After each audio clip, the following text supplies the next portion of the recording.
Turn with me to the book of Proverbs chapter 29 and verse 25. நீதிமொழிகளின் புஸ்தகம் 29ஆம் அதிகாரம் 25ஆம் வசனத்துக்கு நேராக உங்கள் வேதங்களை நீங்கள் திருப்பிக் கொள்ளுங்கள். Proverbs 29 and 25. நீதிமொழிகள் 29:25. The fear of man bringeth a snare, but whoso putteth his trust in the Lord shall be safe. மனுஷனுக்கு பயப்படும் பயம் கண்ணியை வருவிக்கும், கர்த்தரை நம்புகிறவனோ உயர்ந்த அடைக்கலத்திலே வைக்கப்படுவான். The fear of man bringeth a snare. மனுஷனுக்கு பயப்படுகிற பயம் கண்ணியை வருவிக்கும். Praise be to God. கர்த்தருடைய நாமத்துக்கு மகிமை உண்டாவதாக. I have read this verse many times, heard it preached many times. இந்த வார்த்தைகளை நான் பல முறையாக படித்திருக்கிறேன். இதை பலர் சொல்லவும் அதை பிரசங்கம் பண்ணவும் நான் கேட்டிருக்கிறேன். I am very confident that this verse is a very familiar passage of scripture for most of you. உங்கள் எல்லோருக்கும் கூட இது மிகவும் பரிச்சயமான ஒரு வசனம் என்பதுதான் நான் நினைக்கிறேன். But for the past 3 weeks the Lord has been ministering to me with this verse and teaching me things I never knew before. கடந்த 3 வாரங்களாக கர்த்தருடைய ஆவியானவர் இந்த வசனத்தை கொண்டு என்னோடு இடைப்பட்டது மாத்திரமல்ல, இதுவரை நான் அறியாத பல காரியங்களை இந்த வசனத்தின் ஊடாக அவர் எனக்கு கற்றுக் கொடுத்தார். Fear is one of the consequences of sin. இந்த பயம் என்று சொல்லுவது நம்முடைய பாவத்திற்கு ஒரு காரணமாகவும் அமைந்து விடுகிறது. Man was never created with fear in the first place. முதலாக மனிதன் உருவாக்கப்பட்ட வேளையிலே அவன் அங்கே பயத்தோடு உருவாக்கப்படவில்லை. Fear set into his heart the moment he committed sin and he heard the voice of God calling him and therefore hid himself behind the bushes. முதலாவது மனிதன் பாவம் செய்த வேளையிலே தான் பயம் அவனுக்கு உண்டானது. அப்பொழுது கர்த்தருடைய சத்தத்தை கேட்டு அவன் பயந்து தன்னை செடிகளுக்கு பின்பாக ஒளித்துக் கொண்டான். The Bible explicitly declares that God has not given us a spirit of fear, but of love and of power and of a sound mind. ஆண்டவராகிய தேவன் நமக்கு பயமுள்ள இருதயத்தை கொடுக்காமல் அன்பும் பலமும் தெளிந்த புத்தியும் உள்ள ஆவியை கொடுத்திருக்கிறார் என்று நாம் வேதத்திலே வாசிக்கிறோம். So fear does not come from God. Fear is a consequence of man's fall. ஆகவே பயம் என்று சொல்லுவது ஆண்டவர் உண்டாக்கினது அல்ல, அது மனிதனுடைய பாவத்தினாலே மனிதனுடைய வாழ்க்கையிலே வந்தது. And there is 2 fears in the life of man. இங்கே மனிதனுடைய வாழ்க்கையிலே 2 விதமான பயங்கள் இருக்கிறதை நாம் பார்க்க முடியும். One is what I will call constructive fear and the other what I will call destructive fear. ஒன்று நம்மை கட்டி எழுப்புகிற பயம், இன்னொன்று நம்மை அழித்து விடுகிற பயம். The first fear, constructive fear, is nothing but the fear of the Lord.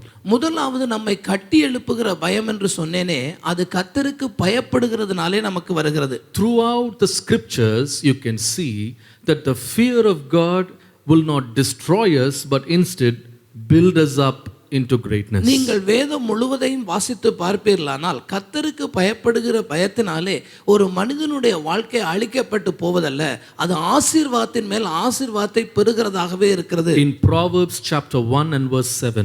நீங்கள் நீதிமொழிகளின் புஸ்தகம் 1ஆம் அதிகாரத்தினுடைய 7ஆம் வசனத்தை பார்ப்பீர்களானால், The fear of the Lord is the beginning of wisdom. கர்த்தருக்கு பயப்படுதலே ஞானத்தின் ஆரம்பம் என்று நாம் அங்கே வாசிக்கிறோம். Proverbs 10:27. நீதிமொழிகள் 10ஆம் அதிகாரத்தினுடைய 27ஆம் வசனத்தை பார்ப்பீர்களானால், The fear of the Lord prolongs your lifetime. கர்த்தருக்கு பயப்படுதல் ஆயுசு நாட்களை பெருக பண்ணும் என்று பார்க்கிறோம். Proverbs 14:26. 14ஆம் அதிகாரம் நீதிமொழிகள் 26ஆம் வசனத்தை பார்த்தால், In the fear of God is strong confidence and his children have a place of refuge. கர்த்தருக்கு பயப்படுகிறவனுக்கு திட நம்பிக்கை உண்டு, அவன் பிள்ளைகளுக்கும் அடைக்கலம் கிடைக்கும் என்று வாசிக்கிறோம். Proverbs 14:27. அதே அதிகாரத்தினுடைய 27ஆம் வசனத்தை பார்ப்பீர்களானால், The fear of the Lord is a fountain of life to depart from the snares of death. கர்த்தருக்கு பயப்படுதல் ஜீவ நீ ஊற்று, அதனால் மரண கண்ணிகளுக்கு தப்பலாம் என்று வாசிக்கிறோம். Proverbs 16:6. 16ஆம் அதிகாரம் 6ஆம் வசனம் அதே நீதிமொழிகளிலே, By the fear of the Lord men depart from evil கர்த்தருக்கு பயப்படுகிறதுனாலே மனுஷர்கள் தீமையை விட்டு விலகுகிறார்கள் என்று பார்க்கிறோம். Proverbs 19:23. 19ஆம் அதிகாரம் 23வது வசனம் நீதிமொழிகளிலே, The fear of the Lord tendeth to life. அது ஜீவனுக்கு ஏதுவானது. கர்த்தருக்கு பயப்படுதல் ஜீவனுக்கு ஏதுவானது என்று வாசிக்கிறோம். He that hath it shall abide satisfied, he shall not be visited with evil. அதை அடைந்தவன் திருப்தி அடைந்து நிலைத்திருப்பான், தீமை அவனை அணுகுவதில்லை. Proverbs 22:4. 22வது நீதிமொழிகள் 4வது வசனம். By humility and the fear of God are riches and honor and life.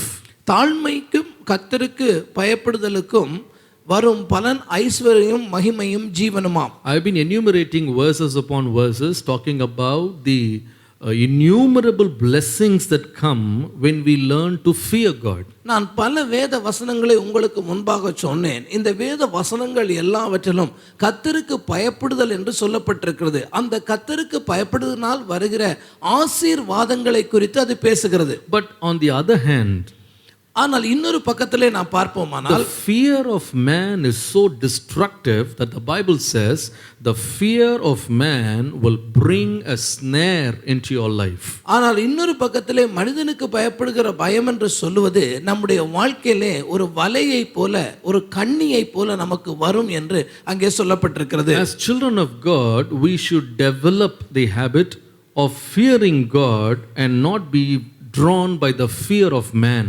கர்த்தருடைய பிள்ளைகளாகிய நாம் மனிதனுக்கு பயப்படுவதை அல்ல, தேவனுக்கு பயப்படுகிற பயத்திலேயே வளர வேண்டும். When we learn to fear God and follow him, நாம் தேவனுக்கு பயந்து அவர்களை வளருவோமானால் we don't have to fear any man. நாம் மனிதனுக்கு பயப்பட வேண்டிய அவசியமே இருக்காது. That is why in Psalm 27 and verse 1, அங்கே 27ஆம் சங்கீதத்தினுடைய 1வது வசனத்தை நீங்கள் the பார்ப்பீர்களானால், psalmist boldly says, அங்கே சங்கீதக்காரன் மிகவும் தைரியம் கொண்டே சொல்லுகிறான், the Lord is my light and my salvation.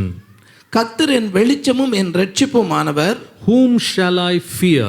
யாருக்கு பயப்படுவேன்? The Lord is the strength of my life. கர்த்தர் என் ஜீவனின் பலனானவர், Whom shall I be afraid? யாருக்கு நான் அஞ்சுவேன்? I tell you this morning, if the Lord is on our side, you don't have to be afraid of anything. கர்த்தர் உங்கள் பக்கத்திலே இருப்பாரானால் நீங்கள் யாருக்கும் பயப்பட வேண்டிய அவசியம் இல்லை என்பதை இந்த காலை வேளையிலே நீங்கள் நன்றாய் விளங்கிக் கொள்ள In வேண்டும். Isaiah 51 and verse 12, நீங்கள் ஏசாயா தீர்க்கதரிசன புஸ்தகம் 51ஆம் அதிகாரத்தினுடைய 12ஆம் வசனத்தை பார்த்தால், the Lord gives us a promise. கர்த்தர் அங்கே ஒரு வாக்குத்தத்தத்தை தம்முடைய ஜனங்களுக்கு He கொடுக்கிறார். says, even I am he who comforteth you.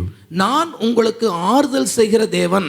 Who art thou that you should be afraid of man? ஒரு மனிதனுக்கு பயப்படுவதற்கு, சாக போற மனுஷனுக்கு பயப்படுவதற்கு, He is a man that shall die, and the son of man which will be made into grass. அவன் யார்? சாக போகிற மனுஷனும் புல்லுக்கு ஒப்பான மனு புத்திரனுமாய் இருக்கிறான். Why are you afraid of man? இப்படிப்பட்ட மனிதனுக்கு நீங்கள் ஏன் பயப்பட வேண்டும்? This morning we should know, my fear will be attributed only to God. இன்றைக்கு காலையிலே நீங்கள் ஒன்றை தீர்மானம் பண்ண வேண்டும், நம்முடைய தேவன் ஒருவருக்கே நாம் பயப்பட வேண்டும். ஹல்லேலூயா. Have the fear of God and let not the fear of man drive you into a snare. நீங்கள் வேறு யாருக்கும் பயப்பட வேண்டியதில்லை. ஏனென்றால் மனிதனுக்கு பயப்படுகிற பயம் கண்ணியை வரவழைக்கும். நாம் பயப்பட வேண்டியது ஒருவர் உண்டானால் அது நம்முடைய தேவனாகிய கர்த்தர் மாத்திரமே. This morning I'm going to bring a word for you, very special word for you. I want you to listen to it with real intent. இன்றைக்கு ஒரு விசேஷமான தேவனுடைய வார்த்தையை உங்கள் மத்தியில் வைக்க இருக்கிறேன். நீங்க முழு கவனத்தோடு கூட இந்த வார்த்தைகளை கவனிக்க வேண்டும் என்று நான் விரும்புகிறேன். The title of my sermon this morning is 7 snares that come as a result of fearing man. இன்றைக்கு இந்த செய்தியினுடைய தலைப்பு மனிதனுக்கு பயப்படுகிறனாலே வரக்கூடிய 7 கண்ணிகள். 7 snares that come as a result of fearing man. நீங்கள் மனிதனுக்கு பயப்படுவர்களா இருப்பீர்களானால் உங்களுக்கு வரக்கூடிய 7 கண்ணிகளை குறித்து இன்றைக்கு நான் பேசவிருக்கிறேன். I don't really know if I will have enough time to speak on all the 7 things today. இன்றைக்கு இந்த 7ஐயும் பேசி முடிக்க முடியுமா, அதற்கு நேரம் இருக்குமான்னு தெரியல. In the first service I tried hard, I could just finish 4. முதலாவது ஆராதனையில் முயற்சி செய்து பார்த்தேன், 4 வரைக்கும் தான் என்னால் போக முடிந்தது. I am not going to rush through, but I am going to be very patient and take up one after another, so we will all understand and get to know truths about the snares of fear of man. நான் விரைந்து அதை முடிக்க விரும்பவில்லை. காரணம், நீங்கள் பூர்ணமாக இதை புரிந்து கொள்ள வேண்டியது அவசியமாக இருக்கிறதுனாலே நீங்கள் விளங்கிக் கொள்ளும்படியாக சற்று நிறுத்தி நியாயமாகவே போக விரும்புகிறேன். The Bible is full of living examples.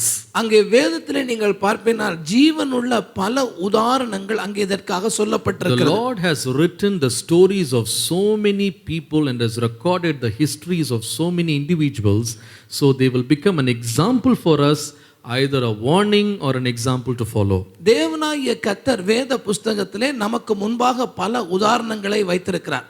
அந்த உதாரணங்கள் நல்ல உதாரணங்களும் உண்டு, தவறான உதாரணங்களும் உண்டு. அவற்றிலிருந்து நாம் பாடங்களை படித்துக் கொள்ளும்படியாக தேவனாகிய கர்த்தர் இந்த காரியங்களை அங்கே எழுதி வைத்திருக்கிறார். This morning I am going to take up the character of King Saul. இன்றைக்கு சவுல் என்று சொல்லுகிற அந்த ராஜாவை குறித்த அந்த குணாதிசயத்தை நாம் பார்க்க போகிறோம். All through his life, this man got caught up in one snare after another as a result of fearing man continually. மனிதனுக்கு தொடர்ந்து பயப்பட்டு கொண்டு வந்ததினாலே இந்த சவுல் என்கிறவன் தொடர்ந்து கண்ணிக்குள்ளே சிக்கிக் கொள்ளுகிற ஒரு மனிதனாய் காணப்பட்டான். When the Bible introduces King Saul, இந்த சவுல் என்கிற ராஜாவை நமக்கு வேதம் அறிமுகப்படுத்துகிற வேளையிலே you must see that in 1 Samuel chapter 9 and verse 2. 1 Samuel 9ஆம் அதிகாரத்தினுடைய 2ஆம் வசனத்திலே நீங்கள் பார்ப்பீர்களானால், The Bible says, and he had a son whose name was Saul, a choice young man and a goodly, and there was not among the children of Israel a goodlier person than he. From his shoulders and upward he was higher than any of the people. 1 Samuel 9ஆம் அதிகாரத்துடைய 2ஆம் வசனத்திலே அவனுக்கு சவுல் என்னும் பெயருள்ள சௌந்தரியமான வாலிபனாகிய ஒரு குமாரன் இருந்தான். இஸ்ரவேல் புத்திரரில் அவனை பார்க்கிலும் சௌந்தரியவான் இல்லை. எல்லா ஜனங்களும் அவன் தோளுக்கு கீழாக இருக்கத்தக்க உயரமுள்ளவனாய் இருந்தான். And see how it describes Saul. இங்கே சவுலை குறித்து எப்படி சொல்லப்படுகிறது என்பதை நீங்கள் கவனித்து He பாருங்கள். carried around a great personality. அவனை பார்க்கிற பொழுது ஒரு நல்ல தோற்றம் உள்ளவனாக இருந்தான். He was a tall young man. அவன் நல்ல உயரமுள்ளவனாய் இருந்தான், He was வாலிபனாய் a இருந்தான். handsome young man. அவனை பார்க்கிற பொழுது அழகும் சௌந்தரியம் உள்ளவனாய் இருந்தான். Maybe if you would have given the title Mr. Universe at that time, Saul would have easily taken away the prize. அன்றைக்கு உலகத்து ஆணழகன் என்ற பட்டம் கொடுக்கிறதா இருந்தால் உண்மையாகவே சவுலுக்கு தான் அதை கொடுத்திருப்பார்கள். He was so charming to look. அவன் பார்க்கிற வேளையிலே சௌந்தரியம் உள்ளவனாக இருந்தான். He was a man of promise. அவனை பார்க்கிற வேளையிலே இவன் வாக்குத்தத்தம் பண்ணப்பட்ட ஒரு மனிதனாக இருப்பான் என்று He தோன்றும். was a chosen man of God to become the very first king of Israel. இஸ்ரவேல் ஜனத்தினுடைய முதல் தெரிந்தெடுக்கப்பட்ட கர்த்தராலே தெரிந்தெடுக்கப்பட்ட ஒரு ராஜாவாகவும் அவன் இருக்கிறான். A man hailed by his own people that gave him promise for the future.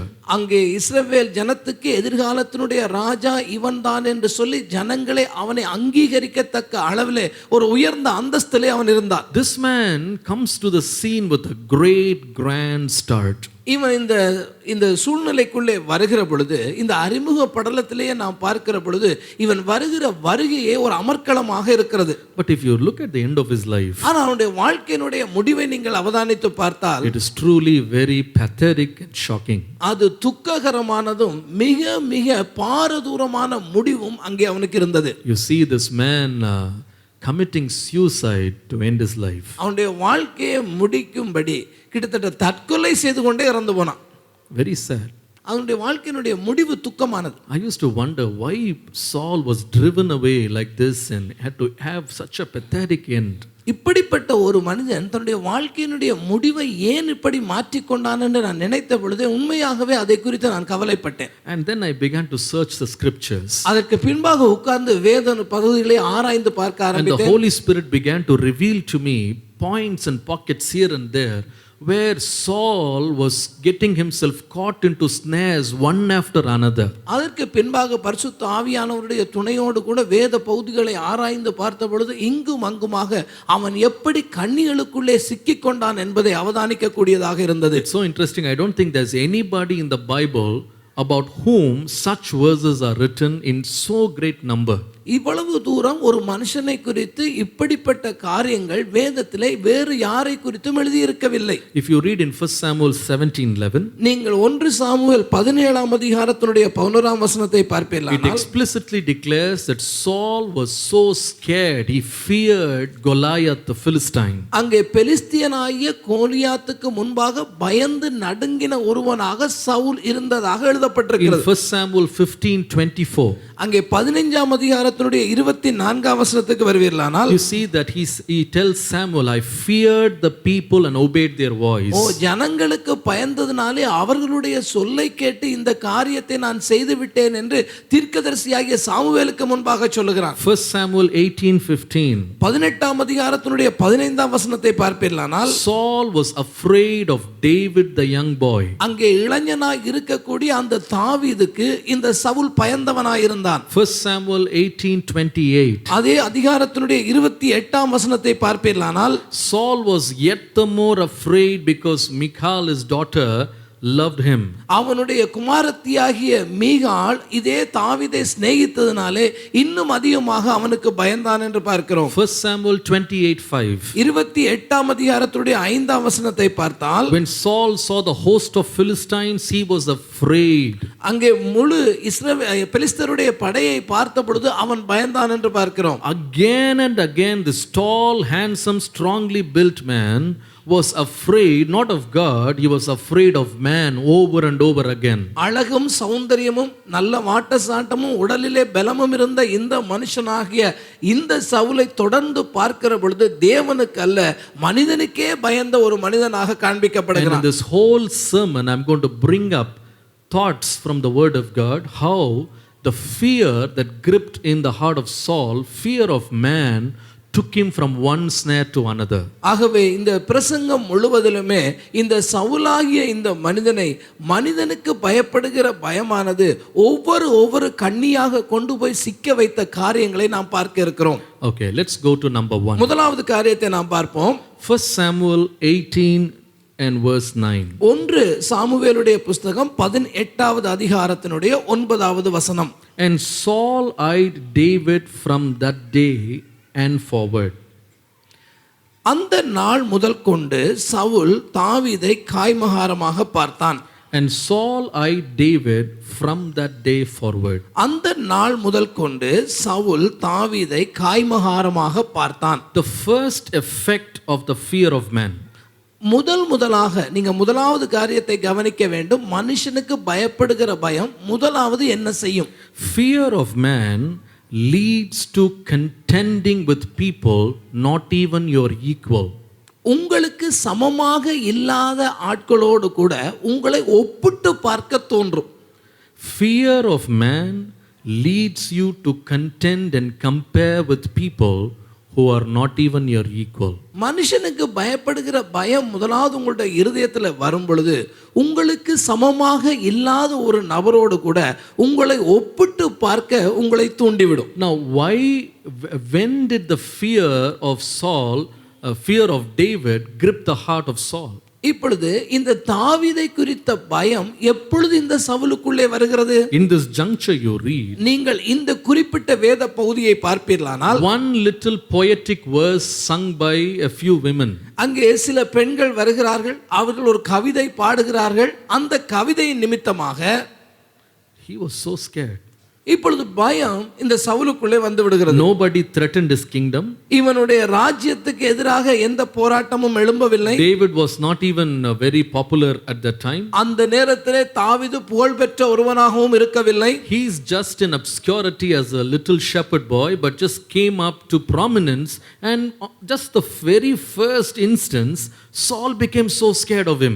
ஆடுகளை மேய்த்து கொண்டிருந்தவனாய் இருந்த தாவீது இப்பொழுதுதான் வெளிச்சத்துக்கு வருகிறான். ஒரே ஒரு நபரை ஜெயித்த அந்த காரியத்தை மாத்திரம்தான் செய்திருக்கிறான். அதை பார்த்த உடனே இப்பொழுது இந்த சவுலுக்கு பயம் உண்டாகிறது. And they sang David killed his Saul killed his thousands, but David is 10,000s. அவர்கள் பாடுகிற வேளையிலே சவுல் கொன்றது 1000, தாவீது கொன்றது 10,000 என்று பாடிவிட்டார்கள். That's it. அவ்வளவுதான். He was so scared of him. இதை கேட்ட உடனே இவனுக்கு பயம் வருகிறது. He began to compare himself with a little boy. அவன் இப்பொழுது தன்னோடு கூட அந்த சிறிய பையனாகிய தாவீதை ஒப்பிட்டு பார்க்கிறான். It's very, very, very, very shocking. இதை பார்க்கிற பொழுது மிக மிக ஆச்சரியமாக இருக்கு. Here is a trained soldier, a man who has what it takes. He is an experienced king. He has got the scepter, the throne, the royal crown, everything in his hand. இந்த சவுல் யார்? இவன் யுத்தத்திலே பழக்கமுள்ள மனுஷன், யுத்தங்களை செய்தவன். இவன் கையிலே செங்கோல் இருக்கிறது, ராஜ சிம்மாசனத்திலே அமர்ந்திருக்கிறான், ராஜ்ய பாரம் இவன் கையிலே தான் இருக்கிறது. But he is going and contending with him, fighting with him, trying to take something from him he does not even have. பாருங்க, இப்படிப்பட்ட ஒருவன் தாவீது என்கிற ஒருவன், அவனிடத்துல ஒன்றுமே இல்லை, இவனுக்கு சமானமானவனும் இல்லை, அவனிடத்துல இல்லாத ஒன்றை அடுத்து கொள்ளும்படியாக அங்கே போகிறான். Why? ஏன்? Fear of David. அங்கே தாவீதை குறித்த பயம் இந்த சவுலுடைய இருதயத்துக்குள்ளே வந்து I விட்டது. tell you, fear of man will make us contend and fight with people who are not even our equal. மனிதனுக்கு பயப்படுகிற பயம் இருதயத்துக்குள்ளே வரும் பொழுது நமக்கு நிகராக இல்லாதவர்களோடு கூட சண்டை போடவும் போட்டி போடவும் அவர்களை குறித்த பொறாமையாக எண்ணமும் நம்முடைய இருதயத்தை தூண்டிவிடும். The truth of the matter is, God did not send a David into the life of Saul to cost anything he had. இப்ப ஆண்டவராகிய தேவன் இந்த தாவீதை சவுலுடைய வாழ்க்கைக்குள்ள அனுப்பினதனுடைய நோக்கமே சவுலை கவிழ்த்து போடவோ சவுலில் உள்ள காரியங்களை எடுத்துக்கொள்ளவோ அல்ல. He actually came into the scene of Saul's life as a great asset. ஒரு நல்ல ஒரு சொத்தை போல அருமையான ஒரு ஆசீர்வாதமாகத்தான் இந்த தாவீது இந்த சவுலுடைய வாழ்க்கைக்குள்ளேயே வருகிறான். He came into the scene when the nation was going through chaos and there was not one single individual to stand up against Goliath. Goliath என்று சொல்லுகிற யுத்தத்துக்கு அழைக்கிற ஒரு மனுஷனுக்கு எதிராக ஒருவனும் போகக்கூடாத நிலை இருக்கும் பொழுது இங்கே தாவீது முன் வந்து அந்த காரியத்தை செய்யும்படி வருகிறான். In truth, David was a life saver of the day. உண்மையாகவே சொல்ல போனால் அன்றைக்கு அந்த ஜனங்களுடைய ஜீவனை காத்தவன் தாவீது. And there is no reason to be afraid of him. அவனை குறித்து பயப்படுவதற்கு எந்த முகாந்திரமும் இல்லை, அவசியமும் இல்லை. In fact, honestly speaking, Saul should have actually taken him in, and he should have given him the best and kept him as his companion and never lost him from him. ஆனா உண்மையா என்ன செய்திருக்கணும்? இந்த சவுல் அவனை எடுத்து சரியான ஒரு பதவியை அவனுக்கு கொடுத்து கூடவே வைத்து அவனுக்கு செய்ய வேண்டிய கனத்தை கொடுத்திருக்க வேண்டும். But instead he turned a man who came to his rescue and started fearing him for no reason. ஆனால் தன்னை காப்பாற்றுவதற்கு வந்த ஒரு மனிதனை தேவையில்லாமல் கோவித்துக் கொண்டு அவனை காய்மகாரமாக பார்க்க ஆரம்பிக்கிறான். Now you must understand, when I was reading this scripture, the Lord brought to my understanding one more incident in the book of Genesis. இந்த வேத வசனங்களை நான் வாசித்துக் கொண்டிருந்த பொழுது ஆண்டவர் எனக்கு இன்னொரு காரியத்தை நினைவுபடுத்தினார். அதை நாம் ஆதி ஆகமத்திலே பார்க்கிறோம். In the book of Genesis, there is an incident that happened in the life of Pharaoh, the king of Egypt. எகிப்து தேசத்திலே அன்றைக்கு அரசனாக இருந்த அந்த பார்வோனுடைய வாழ்க்கையிலே ஒரு காரியம் சம்பவித்தது. One night Pharaoh dreams a dream. ஒரு நாள் இரவிலே இந்த பார்வோன் ஒரு சொப்பனத்தை காண்கிறான். It disturbs his peace and disturbs his sleep. அவனுடைய சொப்பனத்தின் நிமித்தமாக அவனுடைய தூக்கம் கலைந்து போகிறது, அவனுடைய இருதயம் கலக்கம் அடைகிறது. And in the morning he brings together all his wise men, astrologers, everyone, and says, please tell me the meaning of this dream. அடுத்த நாள் காலையிலே அவன் தன்னுடைய தேசத்திலே இருக்கிற அறிவுள்ளவர்களையும் மந்திரி மாதிரையும் குறி சொல்லுகிறவர்களையும் வரவழைத்து அவரிடத்திலே கேட்கிறான், என்னுடைய சொப்பனத்தை சொல்லுங்கள். Not one person could reveal him the mystery of the dream he had the previous night. அன்றைக்கு இரவிலே அவன் கண்ட சொப்பனமும் அந்த சொப்பனத்துக்குள்ளே மறைந்திருக்கிறதான மர்மம் என்ன என்பதை ஒருவனாயிலும் அங்கே விடுவிக்க முடியவில்லை. And there's one person who comes and says, the cupbearer, who says, I came across this young boy by the name of Joseph who's still in prison. I'm sure he can explain and reveal the dream. இங்கே இந்த சமயத்திலே பானபாத்திரக்காரன் வருகிறான். அவன் வந்து சொல்லுகிறான், நான் சிறையில இருந்த வேளையிலே நான் கண்ட சொப்பனத்துக்குரிய பதிலை சொன்ன அந்த யோசேப் என்கிறவன் சிறைச்சாலையில் இருக்கிறான். இப்பொழுது அவன் உங்களுக்கு உதவி செய்யக்கூடும் என்று சொல்லுகிற தகவலை அங்கே சொல்லுகிறான். And the king says, bring him immediately. உடனடியாக ராஜா சொல்லுகிறார், அவனை அழைத்து கொண்டு வாருங்கள். So they make Joseph shave off his beard, they put on a new dress on him, and then they bring him into the king's presence. அங்கே யோசேப்பை வெளியே கொண்டு வருகிறார்கள், சவரம் பண்ணிக்கொள்கிறார்கள், புதிய ஆடை தரிப்பிக்கிறார்கள். இப்பொழுது ராஜாவாகிய பார்வோனுக்கு முன்பாக அவனை கொண்டு வந்து நிறுத்துகிறார்கள். And Joseph, just like that, he just exposes the entire mystery behind the dream.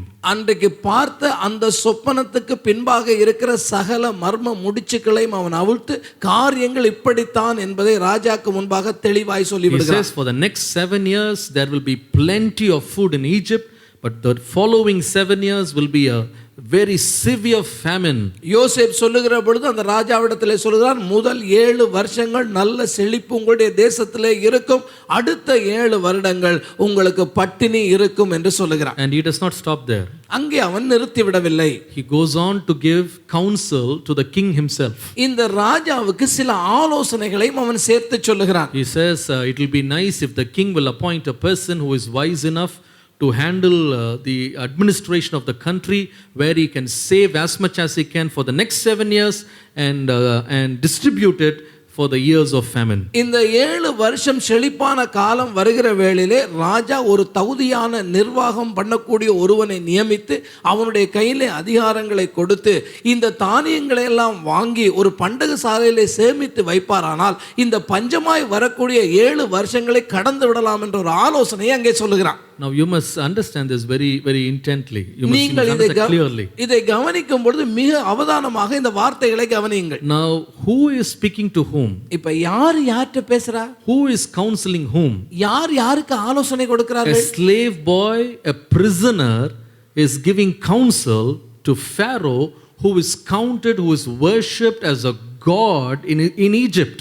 அடிமையாக இருந்து சிறைச்சாலையில் இருந்து வருகிற ஒருவன் இஸ்ரவேல் தேசத்திலே தெய்வமாகவே வணங்கப்படுகிற எகிப்து தேசத்திலே தெய்வமாகவே வணங்கப்படுகிற ஒருவனுக்கு ஆலோசனையை சொல்லுகிறான். That's no laughing matter.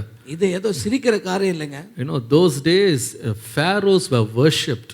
அந்த நாட்களிலே எகிப்திய ராஜாக்கள் தெய்வமாகவே வணங்கப்பட்டவர்கள். They were considered as the most supreme in wisdom. அவர்கள் ஞானத்திலே இவர்களுக்கு ஒப்பானவர்கள் இல்லை என்று நினைக்கப்பட்டவர்கள். They were considered as the embodiment of God himself.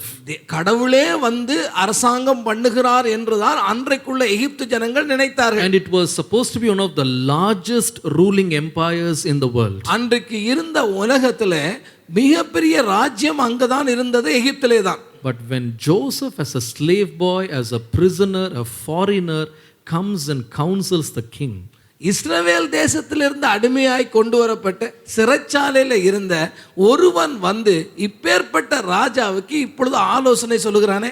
how did the king take it? இதை ராஜா எப்படி எடுத்துக்கொண்டான்? He immediately got up. அவன் எழும்பினான். He took off his ring, அவன் கையில் இருந்த மோதிரத்தை கலட்டினான், put it on Joseph's அவன் fingers, யோசேப்பினுடைய கைகளிலே போட்டான். and said, I'm placing a seat right by my side. எனக்கு பக்கத்துல இன்னொரு சிங்காசனத்தை நான் வைக்கிறேன்னு சொன்னான். You shall be second to me in the throne. நீ ராஜாங்கத்திலே அரியணையிலே எனக்கு இரண்டாவதா இருப்பாய் என்று சொன்னான். I don't want you to go back to the prison. நீ மீண்டும் சிறைச்சாலைக்கு போவதற்கு அல்ல இங்கே வந்தது. He found the best girl in the country and got him married. அந்த தேசத்திலே மிக அழகான ஒரு பெண்ணை பார்த்து இந்த யோசேப்புக்கு திருமணமும் பண்ணி வைத்தான். And then he says, go around the country, run the country as you want. நீ எப்படி இந்த ராஜ்யத்தை நடத்த வேண்டுமோ, எப்படி நிர்வாகம் பண்ண வேண்டுமோ, தேசம் முழுவதும் சுற்றி திரிந்து இந்த காரியத்தை செய் என்று அதற்கு அதிகாரமும் கொடுத்தான். No man shall lift up a finger against you. உனக்கு எதிராக ஒருவனும் விரலை கூட அசைக்க கூடாது என்று கட்டளை கொடுக்கிறான். It's almost like relieving himself of all his powers. அவனுடைய உண்மையா என்னன்னு கேட்டா, ராஜா தன்னிடத்துல இருக்கிற எல்லா அதிகாரத்தையும் கூப்பிட்டு இந்தாப்பா யோசேப்பு நீ தான் அதிகாரின்னு கொடுத்ததை போல ஆகிட்டு. Not Saul. Saul was not like that. ஆனால் சவுலை பாருங்கள், இப்படி எதுவுமே அவன் செய்யவில்லை. When he found a talented young man, he thought that he was a competition to him, and never considered David as someone who can come to bless him. ஒரு திறமை வாய்ந்த ஒரு இளைஞன் அங்கே இருக்கிறானே, இவன் எனக்கு உபயோகமாய் இருப்பான் என்று அவன் எண்ணாதபடி இவனாலே என்னுடைய ராஜாங்கமே போய்விடுமோ என்றுதான் இங்கே Saul பயப்படுகிறான். The fear of man will cause a snare to you. உங்களுடைய மனிதனுக்கு பயப்படுகிற பயம் உங்கள் வாழ்க்கையில இப்படிப்பட்ட ஒரு கண்ணியை கொண்டு வந்து விடும். I am so surprised at Pharaoh. இந்த பார்வோனை பார்க்கும்போது நான் ஆச்சரியப்படுறேன். It's so interesting how Pharaoh handled the administration of his country, used the best brains for his benefit. தன்னுடைய நன்மைக்காக, தேசத்தினுடைய நன்மைக்காக தேசத்திலே உள்ள அறிவை எப்படி பயன்படுத்தினான் இந்த பார்வோன் என்பதை நீங்கள் அங்கே படிக்க முடியும். Few years later, the brothers of Joseph come there. கொஞ்ச நாட்களுக்கு பின்பாக பார்க்கும் பொழுது இந்த யோசேப்பினுடைய குடும்பத்தாரும் அவருடைய சகோதரர்களும் வருகிறார்கள். And you know what Pharaoh said? பார்வோன் என்ன சொன்னான் தெரியுமா? You can take the best land, best city in this land, the city of Goshen. I will give it to you. Let your family come and settle here. எகிப்திலே இருக்கிற நல்ல பகுதியாகிய செழிப்பான பகுதியாகிய கோசோன் நாட்டை தெரிந்து கொள்ளுங்கள், அங்கே உன்னுடைய குடும்பத்தை கொண்டு வந்து குடியேற்று என்று சொல்கிறான். நம்ம என்ன சொல்லுவோம் தெரியுமா? விட்டா தலையிலே ஏறி ஆடிடுவான் போல இருக்க, மொளையிலே அவனை நறுக்கிடணும் இவனை, அப்படி தான் சொல்லுவோம். We have to nip him in the bud. Don't let him grow. No. Pharaoh said, grow, increase, multiply. You are a blessing to me. அவர்களை வளர விடக்கூடாது, முளையிலேயே கிள்ளி விட வேண்டும் என்ற எண்ணம் தான் மனிதனிடத்திலே தோன்றும். ஆனால் பார்வோன் சொல்கிறான், அவர்கள் பெருகுவது எனக்கு ஆசீர்வாதம். For many years these people started growing, all for the blessing of Egyptians. பாருங்க, அங்கே வந்த அந்த எகிப்து ஜனங்கள் பெருக பெருக அந்த ஆசீர்வாதத்தை யார் அனுபவித்தார்கள்? எகிப்தியர்கள் தான் அனுபவித்தார்கள். But you see, 400 years later, 400 ஆண்டுகள் கழித்து என்ன நடந்தது? There was a Pharaoh who came up who never knew Joseph or his history. யோசேப்பை குறித்தோ யோசேப்புக்கு பின்பா இருக்கிற சரித்திரத்தை குறித்தோ அறியாத இன்னொரு பார்வோன் அந்த எகிப்து தேசத்தினுடைய ராஜ பதவிக்கு வருகிறார். How did he handle the situation? அவன் அங்கிருந்த சூழ்நிலையை இப்பொழுது எப்படி கையாண்டான்? He did not see the descendants of Joseph as a blessing. அங்கே யோசேப்பினுடைய சந்ததியார் இந்த தேசத்துடைய ஆசீர்வாதம் என்று அவன் பார்க்கவில்லை. He saw them as a threat and a competition. இவர்கள் எங்களுக்கு போட்டியாளர்கள், இவர்களாலே நமக்கு பிரச்சனைகள் உருவாகலாம் என்று பார்த்தான். And therefore he tried everything to suppress them and completely annihilate them from his country. அதனாலே அவன் அவர்களை அடுக்கி ஒடுக்கி எப்படி இருந்தாலும் இந்த தேசத்தை விட்டு அவர்களை முற்றிலுமாய் அழித்து விட வேண்டும் என்று நினைத்தான். He was so scared of these people. இந்த ஜனத்தை பார்த்து அவன் பயந்தான். You know, he said all the male children must be put to death. எல்லா ஆண் பிள்ளைகளும் கொலை செய்யப்பட வேண்டும் என்ற கட்டளை கொடுத்தான். He made them build cities and made their life bitter. அவர்களை கொண்டு பெரிய பட்டணங்களை கட்டுவித்து அவருடைய ஜீவனை கசப்பாக்கினான். What was the result? முடிவு என்ன? The first Pharaoh you read, when he gave space for Joseph, his country was saved from destruction. முதலாவது பார்வோனை பார்க்கும் பொழுது எகிப்திலே அந்த ஜனங்களுக்கு, இஸ்ரவேல் ஜனங்களுக்கு இடத்தை கொடுத்த பொழுது அவனும் ஆசீர்வதிக்கப்பட்டான், தேசமும் செழிப்பாய் இருந்தது. But then the Pharaoh in the time of Moses, ஆனால் மோசேயினுடைய நாட்களிலே இருந்த பார்வோனுடைய நிலையை பாருங்கள். what did he do? அவன் என்ன செய்தான்? He started crushing these people. இந்த இஸ்ரவேல் ஜனங்களை ஒடுக்கினான். What happened? அவனுடைய முடிவு என்ன? 10 plagues from God came upon the land. தேவன் அந்த தேசத்தின் மேலே 10 வாதைகளை அனுப்பினார். He lost his firstborn son. அவன் தன்னுடைய மூத்த குமாரனையே இழக்க வேண்டியதாக இருந்தது. Every home in Egypt was having somebody dead in their house. அவர்களுடைய எகிப்தியருடைய குடும்பத்திலே அவர்கள் அனைவரும் தலைச்சன் பிள்ளையை இழக்கிற ஒரு காரியம் அங்கே நடந்தது. They lost their fields. அவர்களுடைய தேசத்திலே இருந்த வயல்கள் பட்டு போனது. The life giving water of Nile turned into blood. அங்கே அவர்களுக்கு இருந்த ஜீவ நீரூட்டாக காணப்பட்ட அந்த நைல் நதியானது அது அங்கே இரத்தமாய் மாறி போனது. The entire army was submerged in the Red Sea. அவனுக்கு இருந்த ராணுவம் எல்லாமே அந்த செங்கடல்லே மூழ்கி போனது. Why? ஏன்? Competing with the people whom they are not even supposed to compete with. இவர்களோடு ஒப்பிடத்தக்க நபர்களாக இல்லாமல் இருந்த இந்த இஸ்ரவேல் ஜனத்தை பார்த்து இவன் அவர்களோடு போட்டி போட ஆரம்பித்தான், அங்கே அழிந்து போனான். I tell you, my dear brothers and sisters, அருமையான சகோதரனே சகோதரிகளே, when you learn and develop the habit of fearing people, you will automatically sometimes get into the problem of unknowingly contending and comparing yourselves with people whom you are not even supposed to compare in the first place. மனிதனுக்கு பயப்படுகிற பயம் உங்க இருதயத்துல வந்தா உங்களுக்கு நிகரே இல்லாத, உங்களுக்கு சமம் இல்லாத, உங்களுக்கு ஒரு பொருத்தமே இல்லாத அவங்களோட கூட போட்டி போடவும் அவங்களோட ஒப்பிட்டு பார்க்கவும் தொடங்கிடுவீங்க. You know what Saul should have done? இங்கே சவுல் என்ன செய்திருக்க வேண்டும்? He should have feared God, not feared David. அவன் தேவனுக்கு பயந்திருக்க வேண்டுமே தவிர தாவீதுக்கு அல்ல அவன் பயப்பட He வேண்டும். should have told himself, அவன் தன்னை பார்த்து சொல்லி இருக்க வேண்டும், thank God for David. ஓ தாவீதை கொடுத்ததுக்கு நன்றி If ஆண்டவரே. God wants to lift him up, let him lift him up. தேவனாகிய கர்த்தர் இந்த தாவீதை உயர்த்த விரும்புவானால் கர்த்தர் உயர்த்த விடட்டும். If God wants me to kill just thousands, that is okay for me.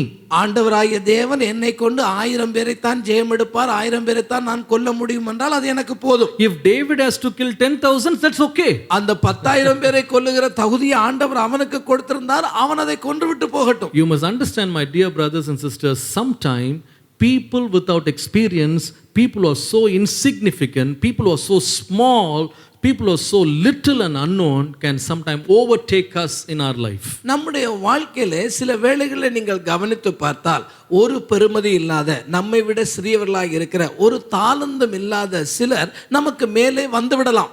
Don't be intimidated by them. அதனாலே நீங்கள் உங்கள் வாழ்க்கையில துக்கமடைய வேண்டிய அவசியம் இல்லை. Don't be scared of them. அவர்களை பார்த்து நீங்கள் கலங்கி பயப்பட வேண்டிய தேவையில்லை. Because David is going to become strong does not mean our kingdom is going to be destroyed. இங்கே தாவீது பலப்பட்டு அவன் உயரத்துக்கு வருவதனாலே நம்முடைய ராஜ்யமோ ராஜ்யத்தினுடைய நிலையோ கெட்டு போகவில்லையே. He could have opened his arms and said, welcome David, thank you for the blessing, O Lord, for bringing David into my life. அவன் 2 கரங்களை விரித்து அந்த தாவீதை அணைத்துக் கொண்டு கர்த்தரை பார்த்து, அருமையான தாவீதை எங்கள் தேசத்திலே நீர் கொடுத்ததற்காக நன்றி என்று கர்த்தரை துதித்திருக்கலாம். God sometimes brings such people into your life. உங்களுடைய வாழ்க்கையிலே தேவன் சில வேளைகளில் இப்படிப்பட்ட நபரை அனுப்புவார். Sometimes you're sitting in the office. நீங்கள் ஒருவேளை ஆபீஸ்ல உட்கார்ந்திருக்கலாம். One man is getting promoted. ஒருவர் அங்கே பதவி உயர்வை பெற்றிருக்கலாம். Don't feel scared. அதை பார்த்து நீங்கள் கலங்க வேண்டாம். Oh, my seat is going to be empty soon. ஓ சீக்கிரமா ஏன் இருக்கே, காலி பண்ணிடுவான் போல இருக்கே. You are doing a ministry.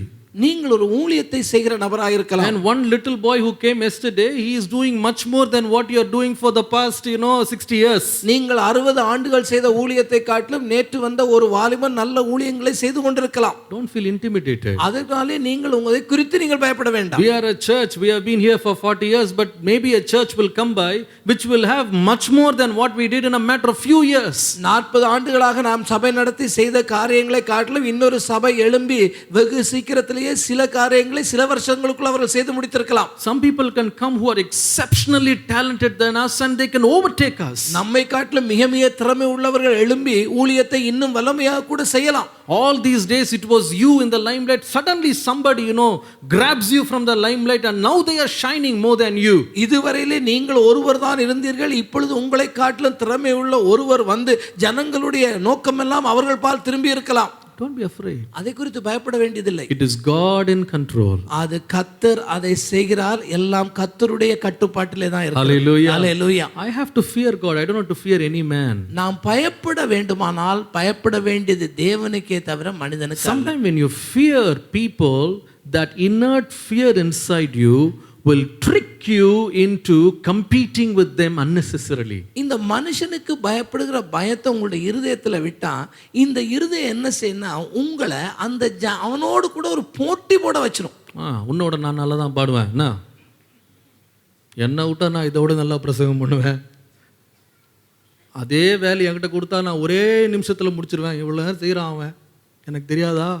போட்டியெல்லாம் வேணாம். கர்த்தருக்கு பயந்து வாழுங்க, மனுஷனை பார்த்து பயப்படாதீங்க. ஹல்லேலூயா. ஹல்லேலூயா. No man can uproot us except God. தேவனை தவிர வேறு யாரும் நம்மை போடு வேரோட கூட புடுங்கிட முடியாது. Hallelujah. Hallelujah. Don't be afraid. நீங்க பயப்பட வேண்டாம். In your office, in your school, in your college, don't be afraid. நீங்க வேலை செய்யறதுல இருக்கலாம், இல்ல ஒரு கல்லூரியில் படிக்கிறவங்களா இருக்கலாம், அல்லது ஒரு ஸ்கூல்ல இருக்கலாம், எதுவா இருந்தாலும் சரி கர்த்தருக்கு மாத்திரமே பயப்படுங்க. Don't compare with others. மற்றவர்களோடு ஒப்பிட்டு பார்க்க வேண்டாம். Don't unnecessarily fight with people. மற்றவர்களோடு தேவையில்லாமல் சண்டையிலும் ஈடுபட வேண்டாம். Fear God, don't fear man. நீங்கள் தேவனுக்கு மாத்திரமே பயப்படுங்கள், மனுஷனுக்கு பயப்படாதிருங்கள். ஹல்லேலூயா சொல்லுங்க. ஹல்லேலூயா. தாவீது பயந்துட்டான் அந்த சின்ன தாவீதை பார்த்து. நான் ஒரு படம் போட்டேன் அதுக்காக தான். பெரிய நாய்ங்க அது போய் எதோட சண்டை போட்டுக்கிட்டு இருக்க பாருங்க. இது குதிச்சதுன்னா தொண்டையே பிடிச்சிரும், அவ்வளோ பெரிய நாய் அது. இது போய் இந்த சின்ன குட்டிக்கிட்ட போய் முடியுது, நீயா நானா. நீங்கள் நிறைய பேர் இப்படி தான் குட்டிங்கிட்ட போய் மோதிக்கிட்டு இருக்காங்க, நீயா நானா. வேணாம்ப்பா, நீ எப்படின்னா இருந்துட்டு போ. கர்த்தர் என்ன அபிஷேகம் பண்ணார்னா என்ன நடத்துவார். ஹல்லேலூயா. நடத்துவாரா நடத்த மாட்டாரா? ஆமென். If God gave you a job, no newcomer has to threaten you.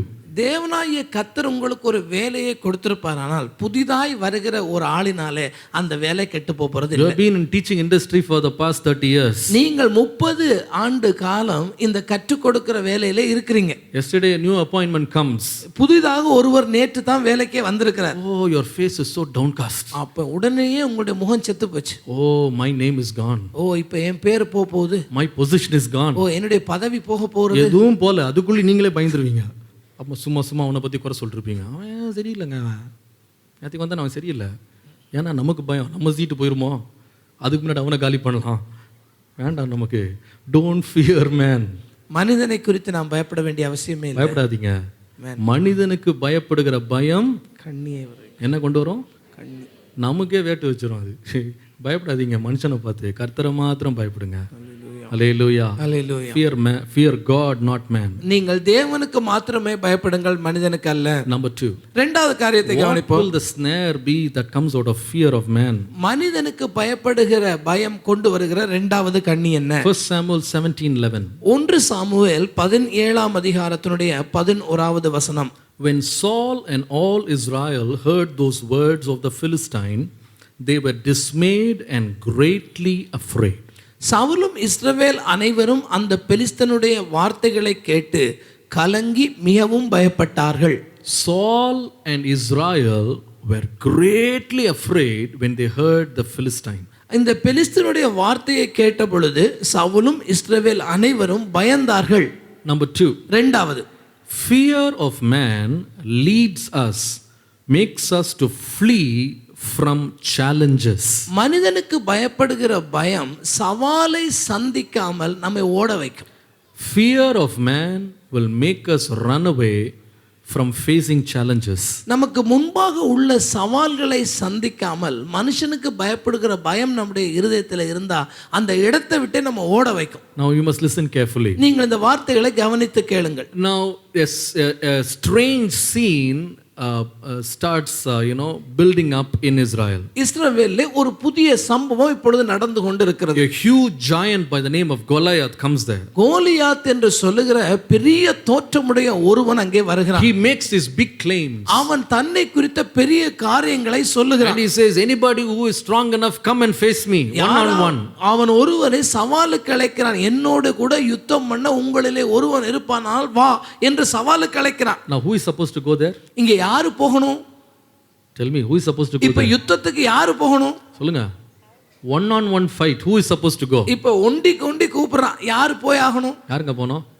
Saul has to go. அங்கே சவுல் தான் போக வேண்டும். And Saul had the capacity. ஏனென்றால் சவுல் எல்லாவற்றுக்கும் தகுதி உடைய ஒரு நபர். Number one, he has to be responsible as a king. காரணம், முதலாவது ஒரு ராஜாவாக அந்த பொறுப்பு அவனுக்கு இருக்கிறது. Number two, he has had enough experience and training in the past. இரண்டாவது, அவனுக்கு ஏற்கனவே உள்ள அனுபவம் இருக்கிறது, யுத்த வீரனும் கூட. He has got his armory, he has got his armor bearer, he has got his entire company of soldiers around him. அவனுக்கு தேவையான எல்லா அந்த யுத்தத்துக்கு போடக்கூடிய எல்லா ஆடை இருந்தது, அவனுடைய அணிவகுப்பு இருந்து, அவனுக்கு ஆயுத தாரியம் இருந்தான். He has faced so many battles in the past. அவன் முன்பு பழைய காலங்களிலே பார்க்கும் பொழுது இதற்கு முன்பாக பல யுத்தங்களை செய்த அனுபவம் அவனுக்கு இருந்தது. And he is also physically fit. சரீரத்தின்படி பார்க்கும் பொழுது சரீர பலமும் இவனுக்கு இருந்தது. Yes, you may be a giant. அவன் ஒருவேளை இவனை விட உயரமாக ராட்சசனை போல இருந்திருக்கலாம். But Saul is no short, featured man. ஆனா இந்த அவனுக்கு கொஞ்சமும் குறைஞ்சவனும் இல்ல இந்த Saul. Saul, the Bible says, is very tall than all the other Israelites. அங்கே இருந்த இஸ்ரவேல் எல்லோரை காட்டிலும் இவன் உயரமுள்ளவனாய் இருந்தான் என்றுதான் வேதம் சொல்லுகிறது. When my daddy and others go to Israel, they say all the Israelites, the Jewish people are very tall. என்னுடைய அப்பா மற்றவங்க எல்லாம் இஸ்ரவேலுக்கு போயிட்டு வந்தவங்க எல்லாம் சொல்லுவாங்க, இஸ்ரவேல் ஜனங்களை பார்த்தா இந்த யூதர்கள் எல்லாம் உயரமா தான் இருக்கிறாங்க. All the girls and boys are very tall people. அங்க இருக்கிற ஆண்களும் பெண்களும் உயரமானவர்களாகத்தான் The இருக்கிறார்கள். Bible says Saul was taller than all the Israelites. அப்ப எல்லா இஸ்ரவேலரை காட்டிலும் இந்த சவுல் இன்னும் உயரமுள்ளவனாய் தான் இருந்திருக்கிறான். I'm imagining Saul to be something like my brother-in-law who is in America. அமெரிக்காவில் இருக்கிற என்னுடைய மைத்துனரை போல தான் இருப்பாருன்னு நான் நினைக்கிறேன். Very tall. அவர் ரொம்ப உயரமானவர். When I stand next to him, அவருக்கு பக்கத்துல நான் நின்னேன்னா I feel very short. நான் குள்ளமா தான் உணர்வேன். My sister, she told me very funny. என்னுடைய சகோதரி ஒரு காரியத்தை சொன்னார்கள். They never met in person before the marriage. அவங்க திருமணத்துக்கு முன்பாக ஒருத்தர் பார்த்ததில்லை. Just saw the photograph. அவங்க போட்டோ மட்டும் தான் பார்த்திருக்காங்க. We thought the photo is stretched. Photo இழுத்து பார்த்து நாங்கள் நினச்சோம் ஃபோட்டோ இழுத்துட்டு ஏதோ பண்ணிட்டாங்கன்னு நினச்சோம். பார்த்தா ஆளே இழுத்து தான் இருக்கார். ரொம்ப நீளமாக உயரமாக இருக்கார்.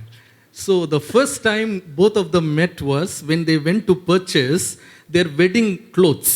முதலாக அவங்க எங்க சந்தித்தாங்கன்னா அவருடைய திருமண ஆடைகளை வாங்குவதற்கு போன சமயத்துல தான் சந்திக்கிறாங்க. He had come just 2 days before the wedding. அவர் 2 நாளைக்கு முன்பாக திருமணத்துக்கு 2 நாளைக்கு முன்பாக தான் வந்தாரு. And my sister also went to purchase the clothes. என்னுடைய சகோதரியும் அங்கே போனார்கள். அவர்கள் ஆடைகளை வாங்குவதற்காக And போனார்கள். when they went into the textile shop, அங்க அந்த கடைக்குள்ள போன உடனே lot of people are there. அங்க நிறைய பேர் இருக்காங்க. My sister told, I immediately saw him. அங்க எங்க அவர் இருந்தாலும் தெரிகிற மாதிரி உயரத்துல தான் இருக்காரு. தலை எல்லாருக்கு மேலே இருக்கான். அப்படி பார்த்துட்டு இருக்காராம். இவர் தான் கண்டுபிடிச்சிட்டாலாம். இவ பார்த்தா Saul was already tall. அங்க சவுலை பார்க்கும்போது எல்லாருக்கும் மேல உயரம் உள்ள ஒருவனா And he இருந்தார். has to face a giant. இவன் இப்போ ஒரு ராட்சனை சந்திக்கணும். He had all what it takes. அவனுக்கு ஒரு யுத்தத்துக்கு என்ன வேணுமோ எல்லாமே அவன்கிட்ட இருக்கு. But the Bible says he fled and hid himself. ஆனா வேதம் என்ன சொல்லுது? அவன் ஓடி போய் ஒளிந்து கொண்டான். Why? ஏன்? Fear of man. மனிதனுக்கு பயப்பட்ட பயத்தினாலே இப்பொழுது ஓடி ஒளியிற நிலைமைக்கு வந்துட்டான். But here is one guy who comes in. ஆனா இங்க ஒருவன் வரான். He is just a shepherd boy. இவன் ஒரு ஆயத்தம் இல்லாதவனாக ஒரு ஆடு மேய்க்கிறவன மாதிரி வரான். He has no experience in battle. அவனுடைய வாழ்க்கையில இதுவரைக்கும் அவன் யுத்தம் செய்த அனுபவமும் இல்லை. Never carried a sword, never worn armor. அவன் எந்த விதமான அணிகலனை ஆடைகளை போட்டிருந்தவன் அல்ல, யுத்த ஆடைகளை தரித்தவன் அல்ல, கைகளிலே வாளும் இன்றவில்லை. Never seen a battle. அவன் இதுக்கு முன்பா யுத்தத்தை கூட பார்த்ததில்லை. He's been with sheep all along. அவன் இதுவரைக்கும் ஆடுகளை தான் பார்த்துட்டு இருந்திருக்கான். This village boy comes into the scene. இப்பொழுது இந்த கிராமத்து பையன் இப்பொழுது இந்த சூழ்நிலைக்குள்ள It's வருகிறான். the same giant. இப்ப அதே அந்த ராட்சசன் நிக்கிறானே, This fellow comes and says, அவன் வந்து சொல்றான், who is this man? யார் இந்த பையன்? I will go and I will fight with him. இவனோடு அவன் பார்த்து சொல்றான், இவனோடு நான் போய் யுத்தம் செய்வேன். Even Saul is terrified. He's not very sure. இப்ப சவுலுக்கே கூட சந்தேகம் வந்துருச்சு, இவன் போய் செய்வானா? Same man faced by 2 people. பாருங்க, ஒரே மனிதனை 2 பேர் பார்க்கறாங்க. One is well equipped. ஒருவர் எல்லா விதமான காரியங்களையும் கொண்டிருக்கிற Saul. One has no equipment. ஒன்றுமே இல்லாமல் நிராயுத பாணியாக நிற்கிற இந்த தாவீது. What is the difference? இங்க 2 பேருக்கு என்னங்க வித்தியாசம்? Saul feared man. அங்கே சவுல் அந்த மனிதனுக்கு பயந்தான். David feared God. ஆனால் தாவீதோ தேவனுக்கு மாத்திரமே பயந்தான். Hallelujah. Hallelujah. He did not fear the giant. நீங்கள் எந்த ராட்சசனுக்கும் பயப்பட வேண்டிய அவசியம் He இல்லை. did not fear the giant. அவன் எந்த ராட்சசனுக்கும் பயப்படவும் இல்லை. He goes there unprepared, அவன் எந்த ஆயத்தமும் இல்லாமல் போகிறான். poorly dressed. அவனுடைய ஆடை கூட அதற்கு ஆயத்தமா He இல்லை. does not even have his weaponry. அவனுக்கு ஒரு ஆயுதம் கூட கைகளிலே இல்லை. He goes there and Goliath starts laughing. அவன் கிட்ட போனோன்னு கோலியாத்தை பார்த்து சிரிக்கிறான். என்ன நாய் அடிக்கிறதுக்கு வந்திருக்கியா, கொம்பு தூக்கிட்டு வந்திருக்கேன்றான். என்னையா இது விளையாடுற வந்திருக்க, இது யுத்தம், இது this is war and you are trying to chase a dog. அவன் கேட்கிறான், இங்க யுத்த களமப்பா, இதுல நாயை விரட்டுறதுக்கு வந்திருக்க மாதிரி இருக்கியேன்னு சொல்றான். He says, you are looking at my dress, you are looking at my appearance, but I come in the name of the Lord of hosts. அவன் சொன்னான், நீ என்னுடைய ஆடைகளை பார்க்கிற, என்னுடைய தோற்றத்தை பார்க்கிற, நானோ இஸ்ரவேலின் தேவனாகிய கர்த்தருடைய சேனைகளின் கர்த்தருடைய நாமத்திலே வந்து நிற்கிறேன். And he says, by today I will win you over, I will kill you, I will feed your flesh to the fowls of the air. அவன் இன்னைக்கு சொல்ற, நான் இன்றைக்கு உன்னுடைய தலையை வாங்கி உன்னுடைய சரீரத்தை துண்டு துண்டாக்கி ஆகாயத்து பறவைகளுக்கு போட்டுருவேன்னு சொன்னான். Did he do it or not? அவன் செய்தானே செய்யலையா? சொல்லுங்க, செஞ்சான்னு சத்தமா சொல்லுங்களேன். செய்தான். நீங்கள் சொல்கிறத பார்த்து ரொம்ப பயந்து சொல்கிற மாதிரி இருக்கு. செய்தாங்க. தலையை எடுத்துட்டு கையில் தூக்கிட்டு வந்தானா, இவர் சவுல் இங்கே பயந்து ஆடிக்கிட்டு இருக்காரு. மனுஷனுக்கு பயந்துட்டு உட்காந்துருக்காரு. இவன் போகிறான், சின்ன பையன் போய் பெரிய வெற்றியோடு திருப்பி வர்றாங்க. அவன் கர்த்தருக்கு பயந்தான், மனுஷனை பார்த்து பயப்படல. When you fear man, you will not face challenges in life. நீங்கள் மனிதனுக்கு பயப்படுவீர்களானால் வாழ்க்கையிலே வரக்கூடிய சவால்களை உங்களால் எதிர்கொள்ள முடியாமலே போய்விடும். It's so interesting because we should have never known David if he had not come to face the giant like Goliath. He would have never come on the public scene. பாருங்க, இந்த கோலியாத்தை சந்திக்க இந்த தாவீது வெளியே வராம இருந்திருந்தா தாவீதுங்கிற ஒரு நபரை பத்தியே நமக்கு தெரியாமலே போயிருக்கும். You want to get victories in your life? உங்களுடைய வாழ்க்கையில வெற்றி பெற வேண்டுமா?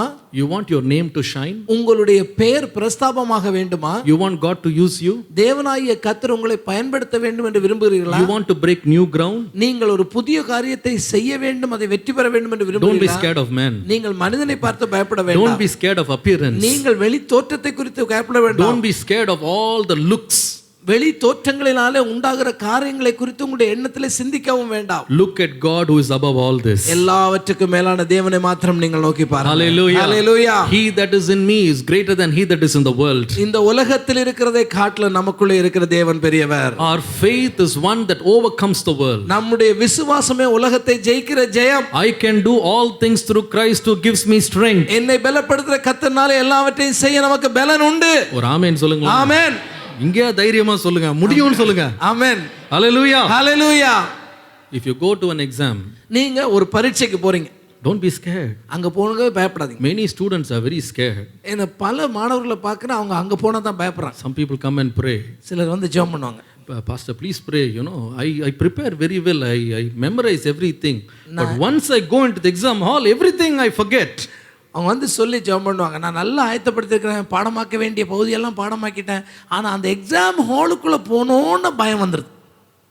பயப்படாதீங்க, நமக்குள்ள இருக்கிறவர் பெரியவர். ஆமென். He is great. God is great who is with us. நமக்குள்ளே இருக்கிற தேவன் பெரியவர். That is just paper. அது ஒரு பேப்பருங்க. பேப்பர் தாங்க. எழுதலாம், எழுதலாம்னா தூக்கி போட்டு வரலாம், ஒன்றுமே கிடையாது. எதுக்கு பயப்படுறீங்க? பேப்பரை பார்த்து அங்கே பயப்படுறீங்க. சில பேர், when they see that question paper, it is almost like writing their own death warrant. சிலர் அந்த பேப்பரை வாங்கி பார்ப்பான், கேள்வித்தாளை வாங்கி பார்த்தோன்னா மரண வாக்கு மூலமே இருக்கிற மாதிரி இருக்க அப்படின்னு இருக்கு அவனுக்கு. When they see all the benches neatly arranged, அங்கே எல்லா பெஞ்ச் அங்கே எல்லாம் போட்டு நேற்று அடுக்கி வச்சிருப்பாங்க, all numbered, அங்கே எல்லாம் நம்பர் எல்லாம் எழுதி இருக்கும். sitting there, அங்கே உட்கார்ந்துருக்கான், wondering if they're going to switch on some switch and you are going to go into ashes because it's like an electric chair. ஓ, இப்போ மரண நாட்காலில் உட்காந்துருக்கான், சுவிட்சை போட்டு அப்படியே நம்மளை பஸ்மமாக்கிடுவானோ, கொலைக்களத்துக்கு வந்த மாதிரி நினைக்கிறான். They look at the invigilator. அவன் அங்கே வர்றாருங்க பாருங்க, சூப்பர்வைசர் அவர் பார்க்குறான். He is a poor guy who is getting money and he is trying to distribute papers. அவருக்கு சம்பளம் கொடுக்குறாங்க, அதனால அவர் வந்து பேப்பர் கொடுக்குறாரு. And they look at him like a terrorist trying to shoot them. அடேங்கப்பா, அவன் AK-47 தீவிர மாதிரி இருக்காரே அப்படி பார்க்குறான். Why in the world is this guy staring at me all the time? என்ன எப்போ பாரு இருந்தாலும் என்னையே பார்த்துட்டு இருக்காரு. ஏன்பா பயப்படுற? அவன் மனுஷன்பா, அவன். He is just a man. He's just a man. அவரும் ஒரு மனிதன் தாங்க. Hallelujah. Hallelujah. Just an exam. அங்க ஒரு சாதாரணமான பரீட்சை எழுத போறீங்க. Just an exam. ஒரு பரீட்சை எழுத போறீங்க. Whatever you want you can write. நீங்க என்ன எழுத நினைக்கிறீங்களோ அதெல்லாம் அதுல எழுதிடலாம். யாரும் தடுக்க முடியாது. முடியாதா? யாரும் முடியாதுங்க. உங்க சொந்த கடை கூட டெஸ்டிமனி கூட எழுதிட்டு வரலாம், யாரும் ஒன்றும் கேட்க முடியாது. பயப்படாதீங்க. Hallelujah. You can write your own life story. For any question you can write whatever you want. Nobody can stop you for the next 3 hours. எந்த கேள்விக்கும் என்ன பதில் வேணா நீங்க எழுதலாம். அடுத்த 3 மணி நேரம் உங்களை யாரும் ஒன்றும் டிஸ்டர்ப் பண்ண மாட்டாங்க. You can choose not even to write your name or your roll number. Nobody can challenge you. நீங்க உங்களுடைய ரோல் நம்பர் எழுத வேண்டாம், உங்க பேரை கூட எழுத வேண்டாம், யாரும் ஒன்றும் கேட்க முடியாது. You can give an empty paper back to the invigilator. He's not going to beat you. உங்களுக்கு நீங்க ஒண்ணுமே எழுதாம வெறும் பேப்பரை கூட அவர்கிட்ட கொடுத்து வந்தா கூட ஏன்டா வெறும் பேப்பரை கொடுக்குறான்னு கேட்கவும் மாட்டார். தைரியமா எழுதுங்க, என்ன வருத்தோ எழுதுங்க. அதுக்காக போய் கண்டதை எழுதி வந்துட்டு பயப்படாதீங்கன்னு சொல்றேன். Don't be afraid. பயப்பட வேண்டாம். Don't be afraid. பயப்பட வேண்டாம். You go into an interview.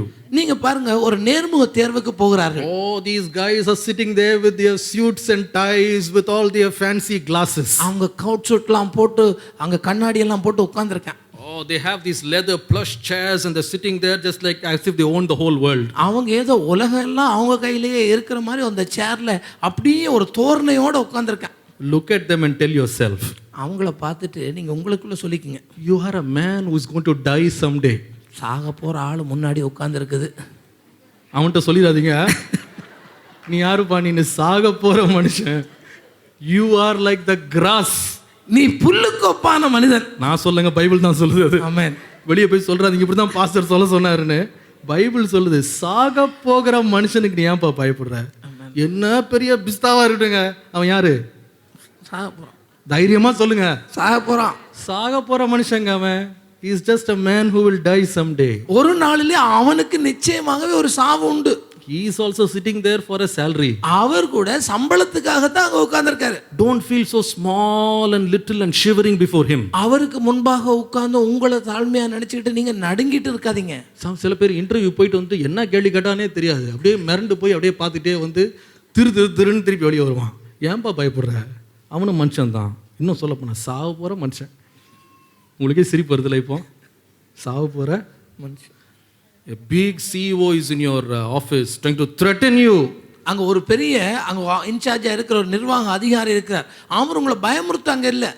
Tell yourself, hey, you are a man who is going to die someday. அங்க உட்கார்ந்து இருக்கிற அவனும் ஒரு நாளைக்கு சாக போற ஆளு தான். ஏன்பா உன்னை பார்த்து நான் பயப்படணும்? நான் கர்த்தருக்கு பயப்படுவேன். ஹalleluya.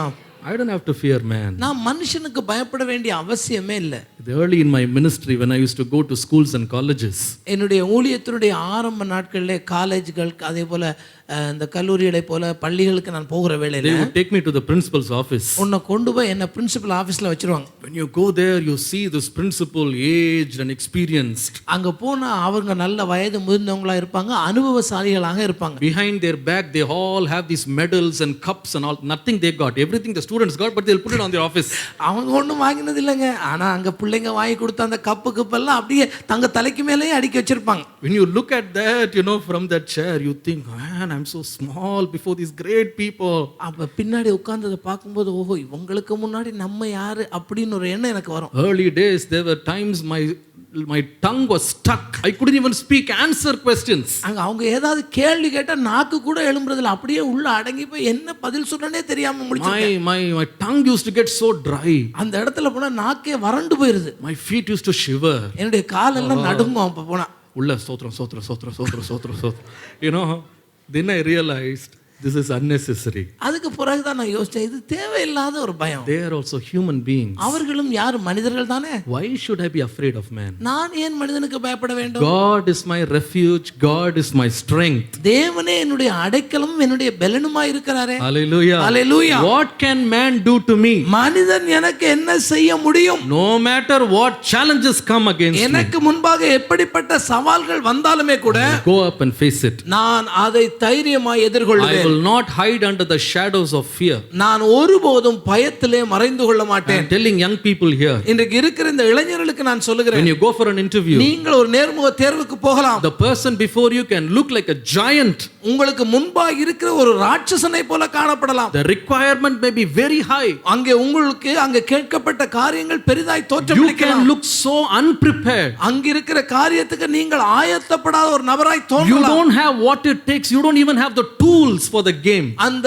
காரியத்தை செய்வதற்குள்ள உண்மையான பயிற்சி கூட உங்களுக்கு இல்லாமல் இருக்கலாம். Go in there and say, ஆனால் நீங்கள் அங்கே போய் சொல்லுங்கள், I can do all things through Christ. கிறிஸ்துவினாலே எல்லாவற்றையும் செய்ய எனக்கு பலன் உண்டு. உண்டா இல்லையா? ஆமென். உண்டுங்க, முன்னால போலாம். Hallelujah. Hallelujah. Take up challenges. You can take up challenges when you give up the fear of man.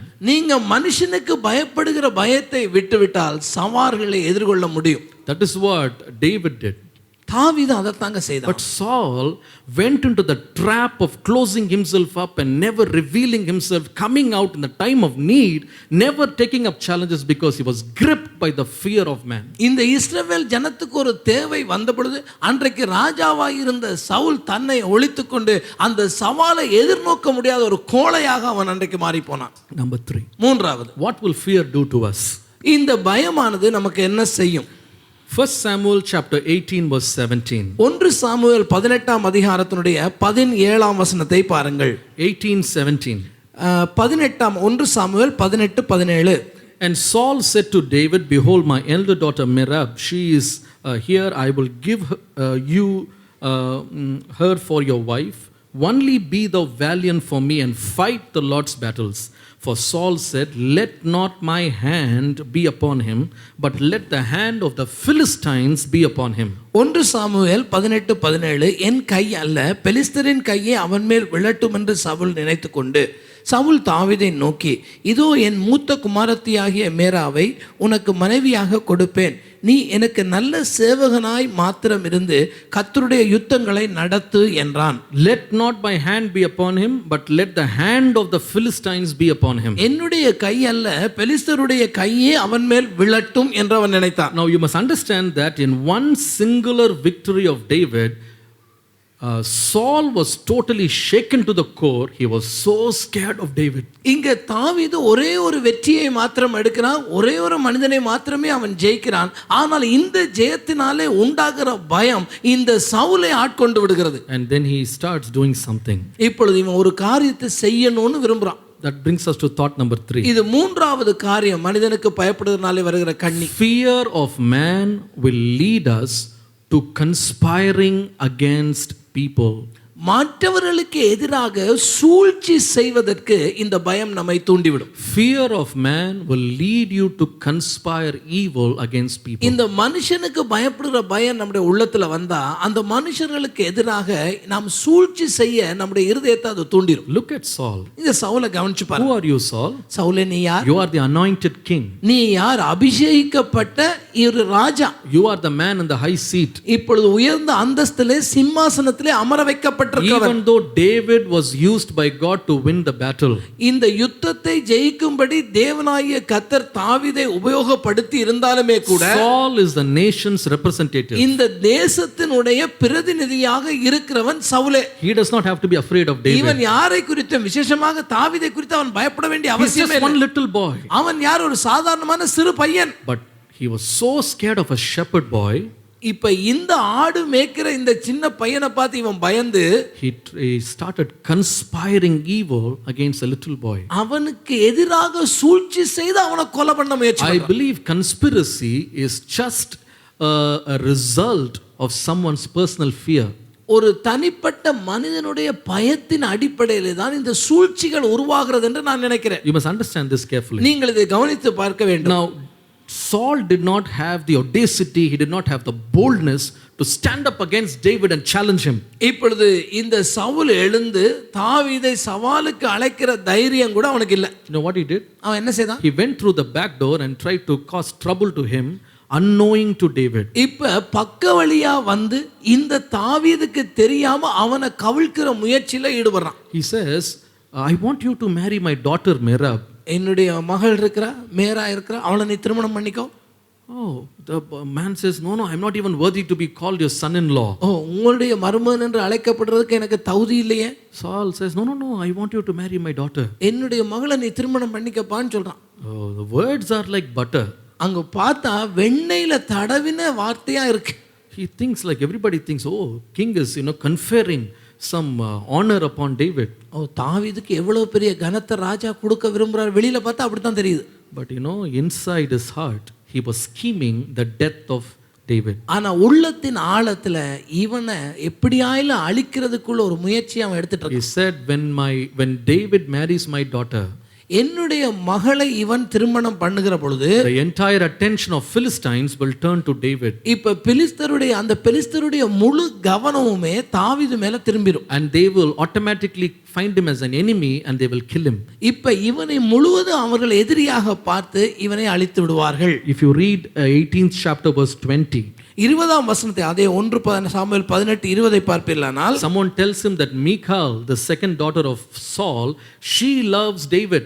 அங்கே அவளுக்கு இரண்டாவது ஒரு குமாரத்தி இருக்கிறாள் மீகாள், அவள் தாவீதை நேசிக்கிறாள் என்ற கார்த்தை சொல்லப்பட்ட பொழுது அவனுக்கு மிக சந்தோஷம். He is very happy. ஓ, இப்ப சவுலுக்கு ரொம்ப சந்தோஷம். Why he is happy? ஏன் அவன் சந்தோஷப்படுறான்? He says, okay, this lady, this girl of mine will be a snare for David where I can easily destroy him through this marriage. இப்ப இந்த தாவீதை அழிக்கிறதுக்கு இந்த திருமண சம்பந்தத்தை ஒரு காரியமா பயன்படுத்தி இதை ஒரு பொறிய போல பயன்படுத்தி அவனை மாட்டிவிடும். In verse 22 the Bible says, 22ஆம் வசனத்துல வேதம் சொல்லுகிறது, Saul told his servants, அவனுடைய ஊழியக்காரரை பார்த்து சவுல் சொல்லுகிறான், commune with David secretly and somehow make him to budge to the proposal of marrying my daughter. என்னுடைய மகளை, இந்த இரண்டாவது மகளை திருமணம் பண்ணுற காரியத்துக்கு அவனை எப்படியாவது பேசி சம்மதிக்க வச்சிருங்க. And David so innocently believes this story and says, okay, I will marry the daughter. இந்த காரியத்தை உண்மை என்று நம்பின இந்த தாவீதும் கூட சரி நான் திருமணம் பண்ணிக்கிறேன்னு முன் வர்றான். Immediately he plans his plot. இப்ப உடனடியாக அவனுடைய சூழ்ச்சியை, அந்த சதி வலையை அவன் பின்றான். He says, yes, I will give you my daughter, என்னுடைய மகளை நான் உனக்கு தரேன், but I want a dowry. ஆனா நான் நிச்சயமா பரிதானத்தை வாங்க விரும்புறேன். Israelite culture was the men give dowry to the girl. இஸ்ரவேலுடைய அவருடைய வழக்கத்தின்படி பார்க்கும்போது பரிசம் கொடுக்க வேண்டியது ஆண்கள், which is very fair. அது உண்மையாகவே சரியான காரியம்தான். And he says, I want a dowry. எனக்கு ஒரு பரிசம் வேணும்பான்னு சொல்றான். How much dowry? அப்ப என்ன பரிசம் எவ்வளவு வேணும்? I want you to kill 100 Philistines and give me their foreskins to me. அவன் சொல்லுகிறான், பெலிஸ்தரின் 100 நுனித்தோல்களினால் ராஜாவுடைய சத்துருக்களிடத்திலே பழி வாங்க வேண்டும். Oh, that is a big thing. அது உண்மையா ஒரு பெரிய காரியம். He said that means you have to face 100 people and kill them as a single person. நீ ஒரு தனி ஆளாக சென்று 100 பெலிஸ்தியரை கொல்லணும். அதான் காரியம். What is the plan? அவருடைய திட்டம் என்ன? He will go for his dowry. இப்ப இதுக்காக நான் பரிசம் கேட்டிருக்கேன். David will go for his இப்ப dowry. இந்த பரிசத்தை எடுக்கிறதுக்காக எப்படி ஆயிலும் இவர் போய் ஆகணும். And in the process of getting the dowry, he will be slain to death by the Philistines. இந்த பரிசத்தை சேர்க்கிறதற்காக இவன் போகிற வேளையிலே அங்க ஒரு யுத்தம் வரும். இந்த யுத்தத்தினாலே 100 பேர்களால இவன் கொல்லப்பட்டு விடுவான். See how crooked the mind of the king works now. இப்ப இந்த ராஜாவுடைய இருதயம் எவ்வளவு குரூரமாக வேலை செய்துன்னு பாருங்க. None of his hidden intentions, agendas, schemes and plots was ever revealed to anybody, not even David. அவன் மறைவாக செய்த இந்த காரியம், மறைவாக வைத்த இந்த கண்ணி அவன் தாவீதை முதல் கொண்டு ஒருவரை அறிய முடியல. Nobody knew. ஒருத்தருக்கும் தெரியாது. This boy goes in, இவன் போறான், innocently goes in, இவன் ஒன்றுமே தெரியாத அப்பாவியாவே போறான். and he goes and kills 100 Philistines. அவனுடைய பலத்தினாலே அவன் கொலையும் செய்து விடுகிறான். And then he comes back. அவன் கொண்டு வர்றான். Watch this carefully. இந்த காரியத்தை கவனிச்சு பாருங்க. One thing God hates is when we lift up our hand to conspire against innocent people. அப்பாவிகளுக்கு எதிராக நாம் எடுக்கிற அந்த சதி சூழ்ச்சி இருக்க, அதை கர்த்தர் அருவருக்கிறார். He does not like that. கர்த்தருக்கு அது பிரியமே இல்லை. Some people think they are very smart in talking and they will cheat people just like that. சிலர் என்ன பண்ணுவாங்கன்னா நம்ம அறிவுள்ளவங்கன்னு நினைச்சு கெட்டிக்காரத்தனமா மற்றவனை ஏமாத்துவான். But it is extremely dangerous. ஆனா அது மிக மிக ஆபத்தான காரியம் என்பதை மறந்துடாதீங்க. Now look at this. Saul plotted secretly to get David killed by the Philistines. இந்த பெலிஸ்தியராலே தாவீது கொல்லப்பட வேண்டும் என்பதற்காக இந்த சதியை அவன் செய்தான். But who got killed by Philistines in the end? ஆனா முடிவில் பெலிஸ்தியராலே கொல்லப்பட்டது யார்? சொல்லுங்க. யாருங்க? Not David. தாவீது அல்லங்க. He was struck by an arrow by a Philistine. ஒரு பெலிஸ்தன் விட்ட அம்பு அவனை காயப்படுத்தினது. And he killed himself. அவனே தன்னை மாண்டு கொண்டு செத்தான்.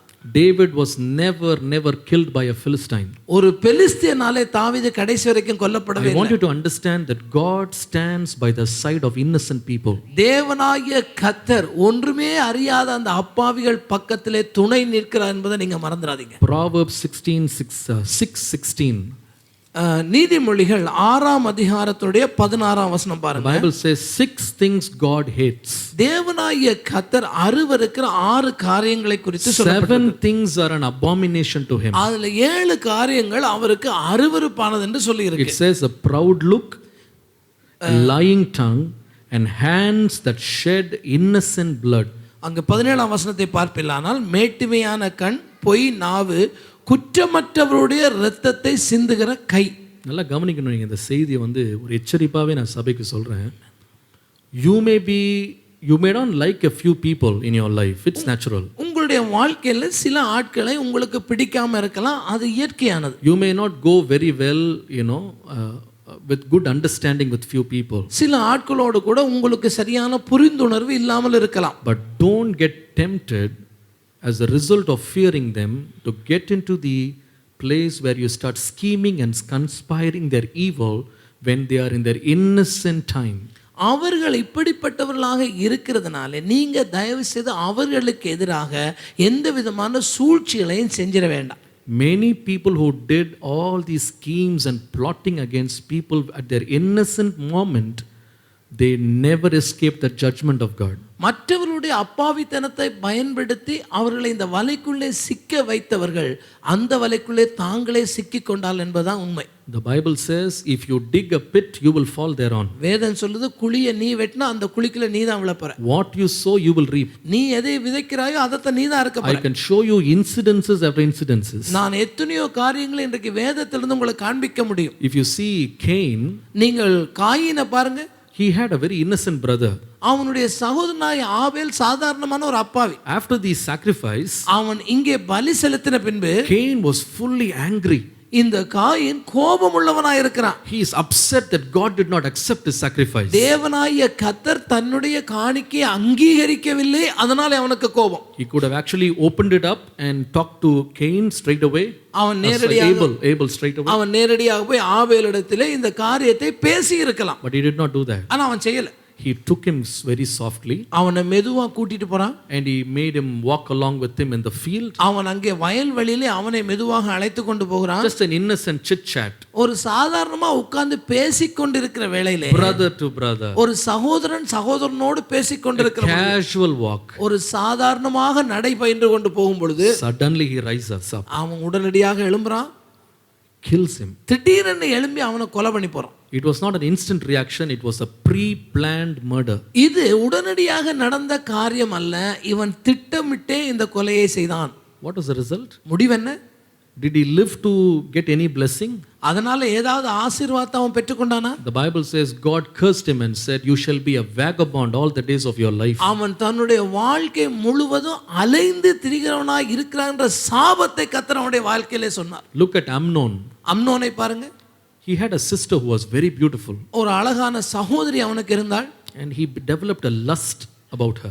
அந்த சகோதரியை குறித்த ஒரு காமத்தை அவன் தனக்குள்ளே வளர்த்து கொண்டான். And he did not find an opportunity to defile her and her life. அவளுடைய வாழ்க்கையை கெடுத்து போடவும் தன்னுடைய இச்சையை தீர்த்து கொள்ளவும் ஒரு காலத்துக்காக காத்திருந்தான். He could not find any opportunity. அவனுக்கு எந்த சந்தர்ப்பமும் கிடைக்கல. And therefore he stages a drama. இப்பொழுது என்ன பண்றான்? ஒரு நாடகத்தை நடிக்கிறான். He puts upon himself an appearance of a sick man. அவன் ஏதோ நோய்வாய்ப்பட்டு படுத்திருக்கிற ஒருவனை போல அவன் கட்டில படுத்து கிடக்கான். And he gives a request. இங்க ஒரு வேண்டுகோளை அனுப்புற. Oh, I'm very sick. I wish that Tamar would come and cook meals for me and feed me and then I will get strong. அவன் சொல்றான், நான் கொஞ்சம் சோம்பலா படுத்திருக்கேன், அந்த தாமார் வந்து அவ கொஞ்சம் சமைச்சு அவ கையால சாப்பாடு கொடுத்தானா எனக்கு ரொம்ப சந்தோஷமா இருக்கும். இது அவன் சொல்லி The அனுப்புறான். whole family is innocent. Tamar is an innocent girl who comes and takes care of him. இந்த குடும்பமும் அது அறியல, தாமாரும் இது அறியல, ஏதோ இவன் கேட்கிறானே என்று சொல்லி அப்பாவித்தனமாக வருகிறார்கள். But all along he is scheming to rape her. ஆனா இவளுடைய வாழ்க்கையை கெடுத்து போட வேண்டும் என்று ஆரம்பம் முதலே இவன் திட்டம் பண்ணிட்டே வரான். And at her weakest point, at her innocent moment, he defiled her. அந்த பலவீனமான அதை பயன்படுத்தி அவளை அவன் கெடுத்து விட்டான். What was the result? முடிவென்ன? Did you live long? அதுக்கு பிறகு நீ ரொம்ப நாள் வாழ்ந்தாயா? He was killed and slain to death. அவன் கொல்லப்பட்டு மரிக்கிறான். Judas, யூதாசை பாருங்க.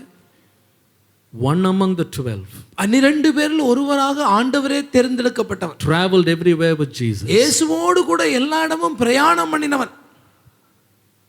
Had a position of a treasurer. அவனுக்கு ஆண்டவரே ஒரு அந்தஸ்தை கொடுத்து பணப்பையை அவன் கையிலே கொடுத்து வைத்திருந்தார். Trusted by Jesus. தேவனாலே நம்பிக்கைக்குரியவனாய் இருந்தவன். Not even one person in the 12 disciples could ever suspect that this man has been having connections with the chief priests and he had already sold Jesus for 30 pieces of silver. 12 பேர்ல அந்த மத்திய 11 பேர் கூட இவன்ல யாரிலையும் சந்தேகம் வரல. இவன் போய் பிரதான ஆசிரியர்களோடு பேசி ஆண்டவரை 30 வெள்ளி காசுக்கு காட்டி கொடுக்கறதுக்குள்ள பேச்சுவார்த்தையை முன்னாடி நடத்திட்டு வந்திருக்கான்ற சந்தேகம் ஒருவருக்கு கூட வரல. At the, at the last meal, கடைசி சாப்பாட்டின் வேளையில Jesus says, one among you will betray me. அந்த பந்தியில ஆண்டவர் சொன்னார், உங்களில் ஒருவன் என்னை காட்டி கொடுப்பான். Everybody is shocked. எல்லாருக்குமே ஒரு ஆச்சரியமா போச்சு. Everybody is saying, is it me? Is it I, Lord? Is it I? எல்லாரும் கேட்கிறாங்க, நானோ என்று அவர்கள் ஒவ்வொருவரும் கேட்கிறார்கள். That means nobody even were able to guess that of all people, Judas had concocted a scheme against Jesus. அதனுடைய அர்த்தம் என்ன? யூதாஸ் அவர்கள் ஒருவனா இருக்கிறான், நாங்கள் ஒருவனாயில இவரை காட்டி கொடுப்பானோ அப்படிப்பட்ட ஒரு எண்ணம் தான் அவங்களுக்குள்ள இருந்தது. Jesus says, what you have to do it immediately. ஆண்டவர் சொன்னா செய்யறத உடனே செய்யன்னு சொல்லுகிறார். They thought, okay, some business. ஏதோ ஆண்டவர் ஏதோ சொல்றாருன்னு நினைக்கிறாங்க இவங்களாம். But they never could understand that this man of all people comes with a gang and betrays Jesus with a kiss. இயேசுவை அவர் முத்தமிட்டு காட்டி கொடுக்கிறவனாக இவன் மாறுவான் என்று ஒருவரும் நினைக்கல. What is the result? முடிவு என்னங்க? Did he spend even one silver coin that he got from the chief priests? 30 வெள்ளி காசு வாங்கினாலே அதுல ஒரு வெள்ளி காசாவது அவன் செலவு பண்ணானா? இல்ல.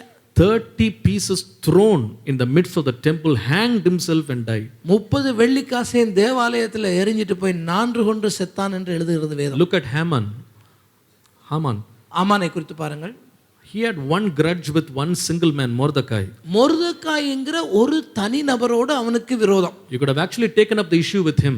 அவன் போய் நேரா மொர்தெகாயோட இந்த காரியத்தை பேசி சண்டையே போட்டுக்கலாம். But he did not do that. ஆனா அவன் அதை செய்யல. He goes to the king. அவன் போய் ராஜாட்ட போறான். And he concords a nice story. அவன் ஒரு நல்ல கதையை ராஜாக்கு சொல்றான். He says, there is a strange group of people in our country. நம்ம தேசத்துல ஒரு வித்தியாசமான ஜனக்கூட்டம் இருக்கு. They are spread everywhere. Their customs are all different. அவர்கள் நம்முடைய தேசம் எல்லாம் பரவி இருக்கிறாங்க. அவருடைய செய்கைகள் வித்தியாசம். And give me permission so we'll annihilate all these people. இவர்கள் எல்லாரையும் அழிக்கிறதுக்கு எனக்கு உத்தரவு தாங்கன்னு கேட்க. The king thought, okay, Haman is giving me some suggestions to strengthen the country. அப்ப ராஜா என்ன நினைக்கிறாரு? ஓகே, தேசத்துக்கு அழிவு வராம தடுக்கிறதுக்கு சில ஆலோசனை கேட்கிறான் போல இருக்குன்னு சொல்லி ராஜாவும் அந்த பதவி கொடுத்துற. He says, take my ring, make sure that my country is safe and secure. அந்த முத்திரை மோதிரத்தை கலட்டி அவனிடத்துல கொடுத்து என்னுடைய தேசத்துல அழிவு வராமல் பார்த்துக்கொள் என்ற அதிகாரத்தை கொடுக்கிறார். He never told the whole story. அவன் முழு கதையும் கூட சொல்லல. He went, அவன் போனா, wrote letters to destroy all the Jewish people. அங்க இருக்கிற யூதர்கள் எல்லோரையும் அழிக்க வேண்டும் என்று கடிதங்களை எழுதி அனுப்பினான். He made gallows to hang Mordecai. மொர்தெகாயை அவனை தூக்கிலே போடுவதற்கு தூக்கு மரத்தையும் நாட்டினான். How did the story end? ஆனால் கதை எப்படி முடிந்தது? Did one Jewish man die? ஒரு யூதனாயினும் அங்கே மரித்தானா? Did Mordecai die? மொர்தெகாய் இறந்து போனானா? No. இல்லை. The same Haman who concocted evil and schemed and plotted evil, he hung on the same gallows. அவர்களுக்கு எதிராக யார் சூழ்ச்சி பண்ணினானோ அதே ஆமான் அவனே அந்த தூக்கு மரத்திலே தூங்க வேண்டியவனாய் போனான். He used the innocent moment of the king to plot evil against people whom he had personal grudges about. பாருங்க, அந்த ராஜாவுடைய நட்பை பயன்படுத்தி, அந்த ராஜாவுடைய அப்பாவித்தனத்தை பயன்படுத்தி இன்னொருவருக்கு எதிராக ஒரு கூட்டத்தையே அழித்து விடுகிறதுக்கு ஒரு சூழ்ச்சி அவன் செய்தான். Look at the time in Daniel's life. தானியேலுடைய வாழ்க்கையில பாருங்க, there's a group that gets up.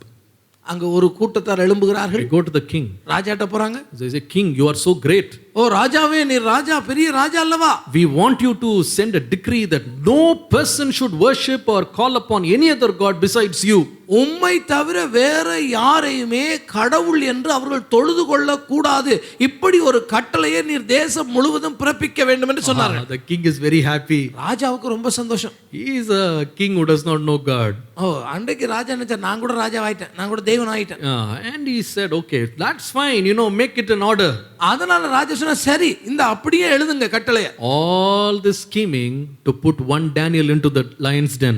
இந்த தானியேல்ங்கிற ஒரு தனி மனிதனை சிங்கத்தினுடைய கெபியில அனுப்புறதுக்காகத்தான் இந்த திட்டமே தீட்டினாங்க. They never told that Daniel was praying 3 times a day and this rule is for him.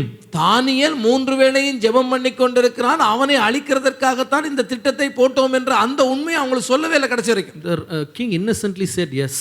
ராஜாவும் சரி, ஓகே, அப்படி செய்யுங்க. Next morning the whole truth, reveals itself, Daniel is going into the lion's den. அடுத்த நாளே தான், அதுக்கு அடுத்த நாள் காலையில் தான் ராஜாவுக்கு உண்மையே புரிகிறது. இப்பொழுது தானியேலை உள்ளே போடுவதற்கு தான் இந்த திட்டமே The தீட்டப்பட்டது. whole gang worked such in tandem ways, so meticulously, that even the king cannot overturn his own rule.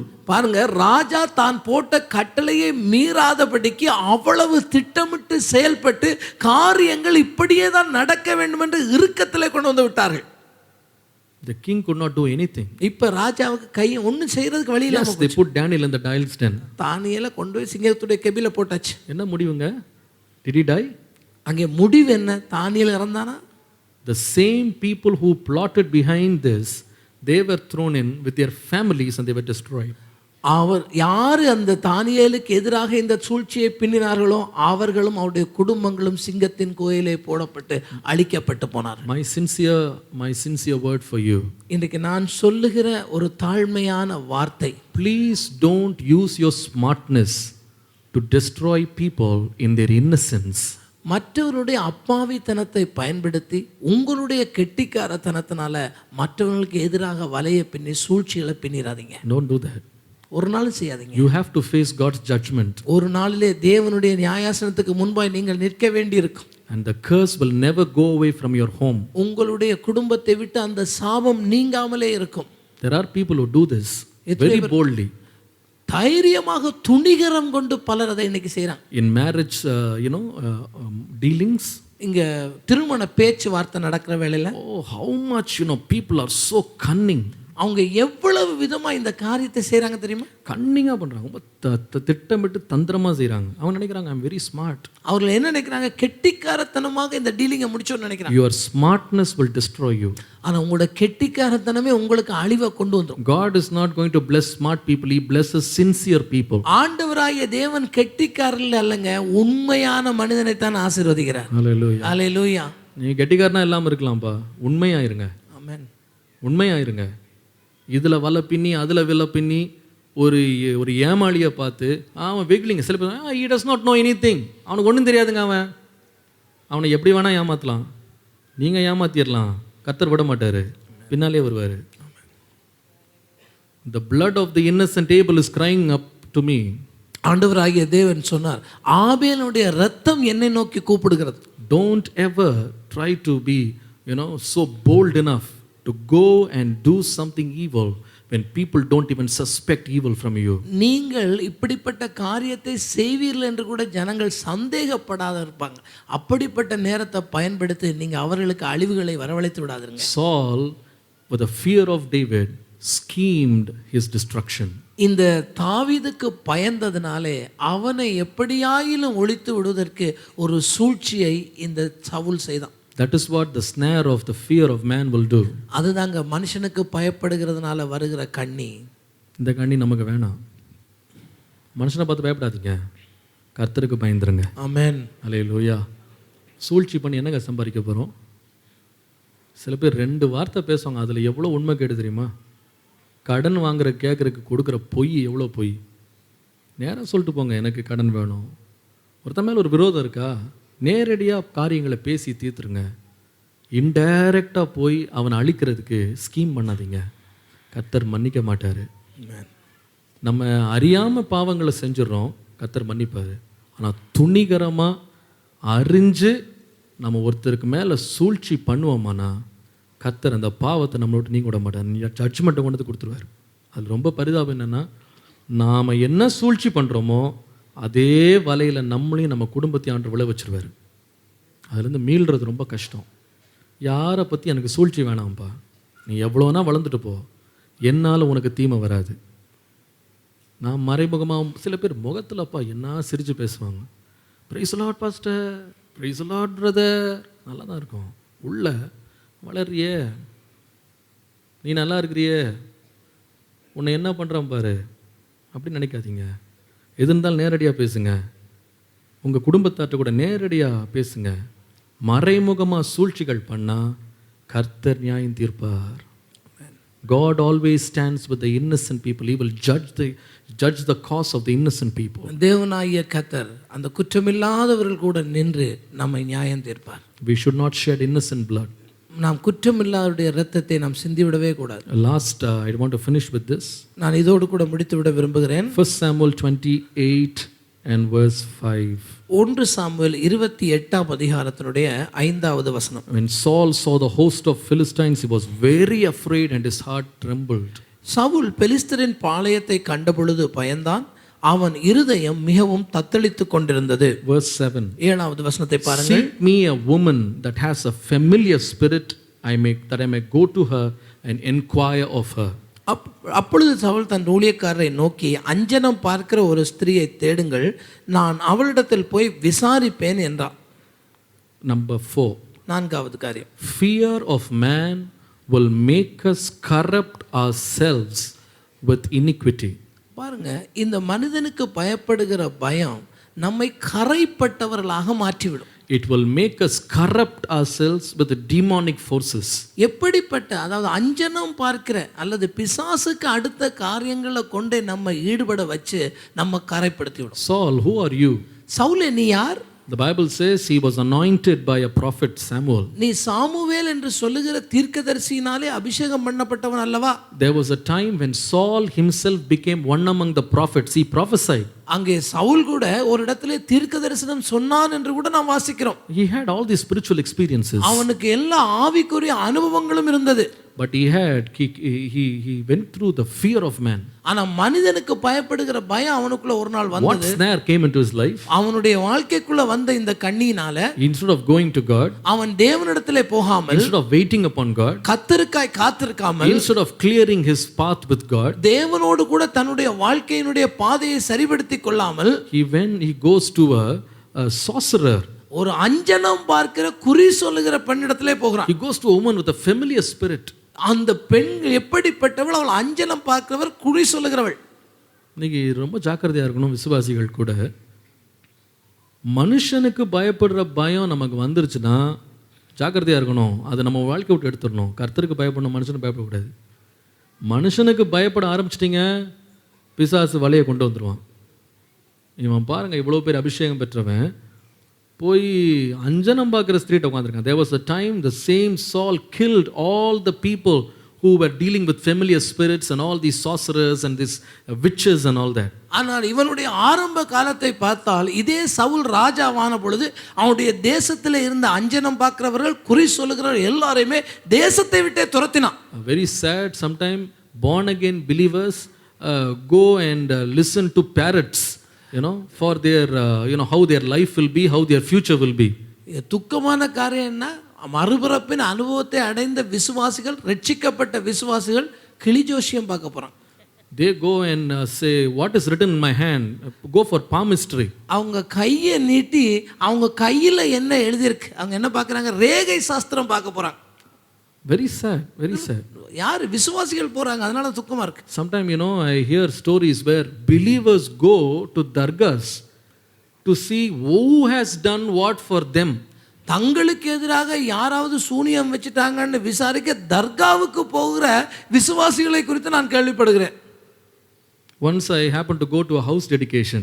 நான் ஒரு வீட்டை அங்க அவர்களுக்கு பிரதிஷ்டை பண்ண போயிருந்த பொழுது, outside the house this pumpkin is being flown அங்க with all these scary eyes and all that. அங்க வெளியில திருஷ்டி பூசணிக்கா வச்சிருக்காங்க வீட்டுக்கு வெளியே. கண்ணு பற்றும் பாஸ்டர். என்னவா? கண்ணு பற்றுமா?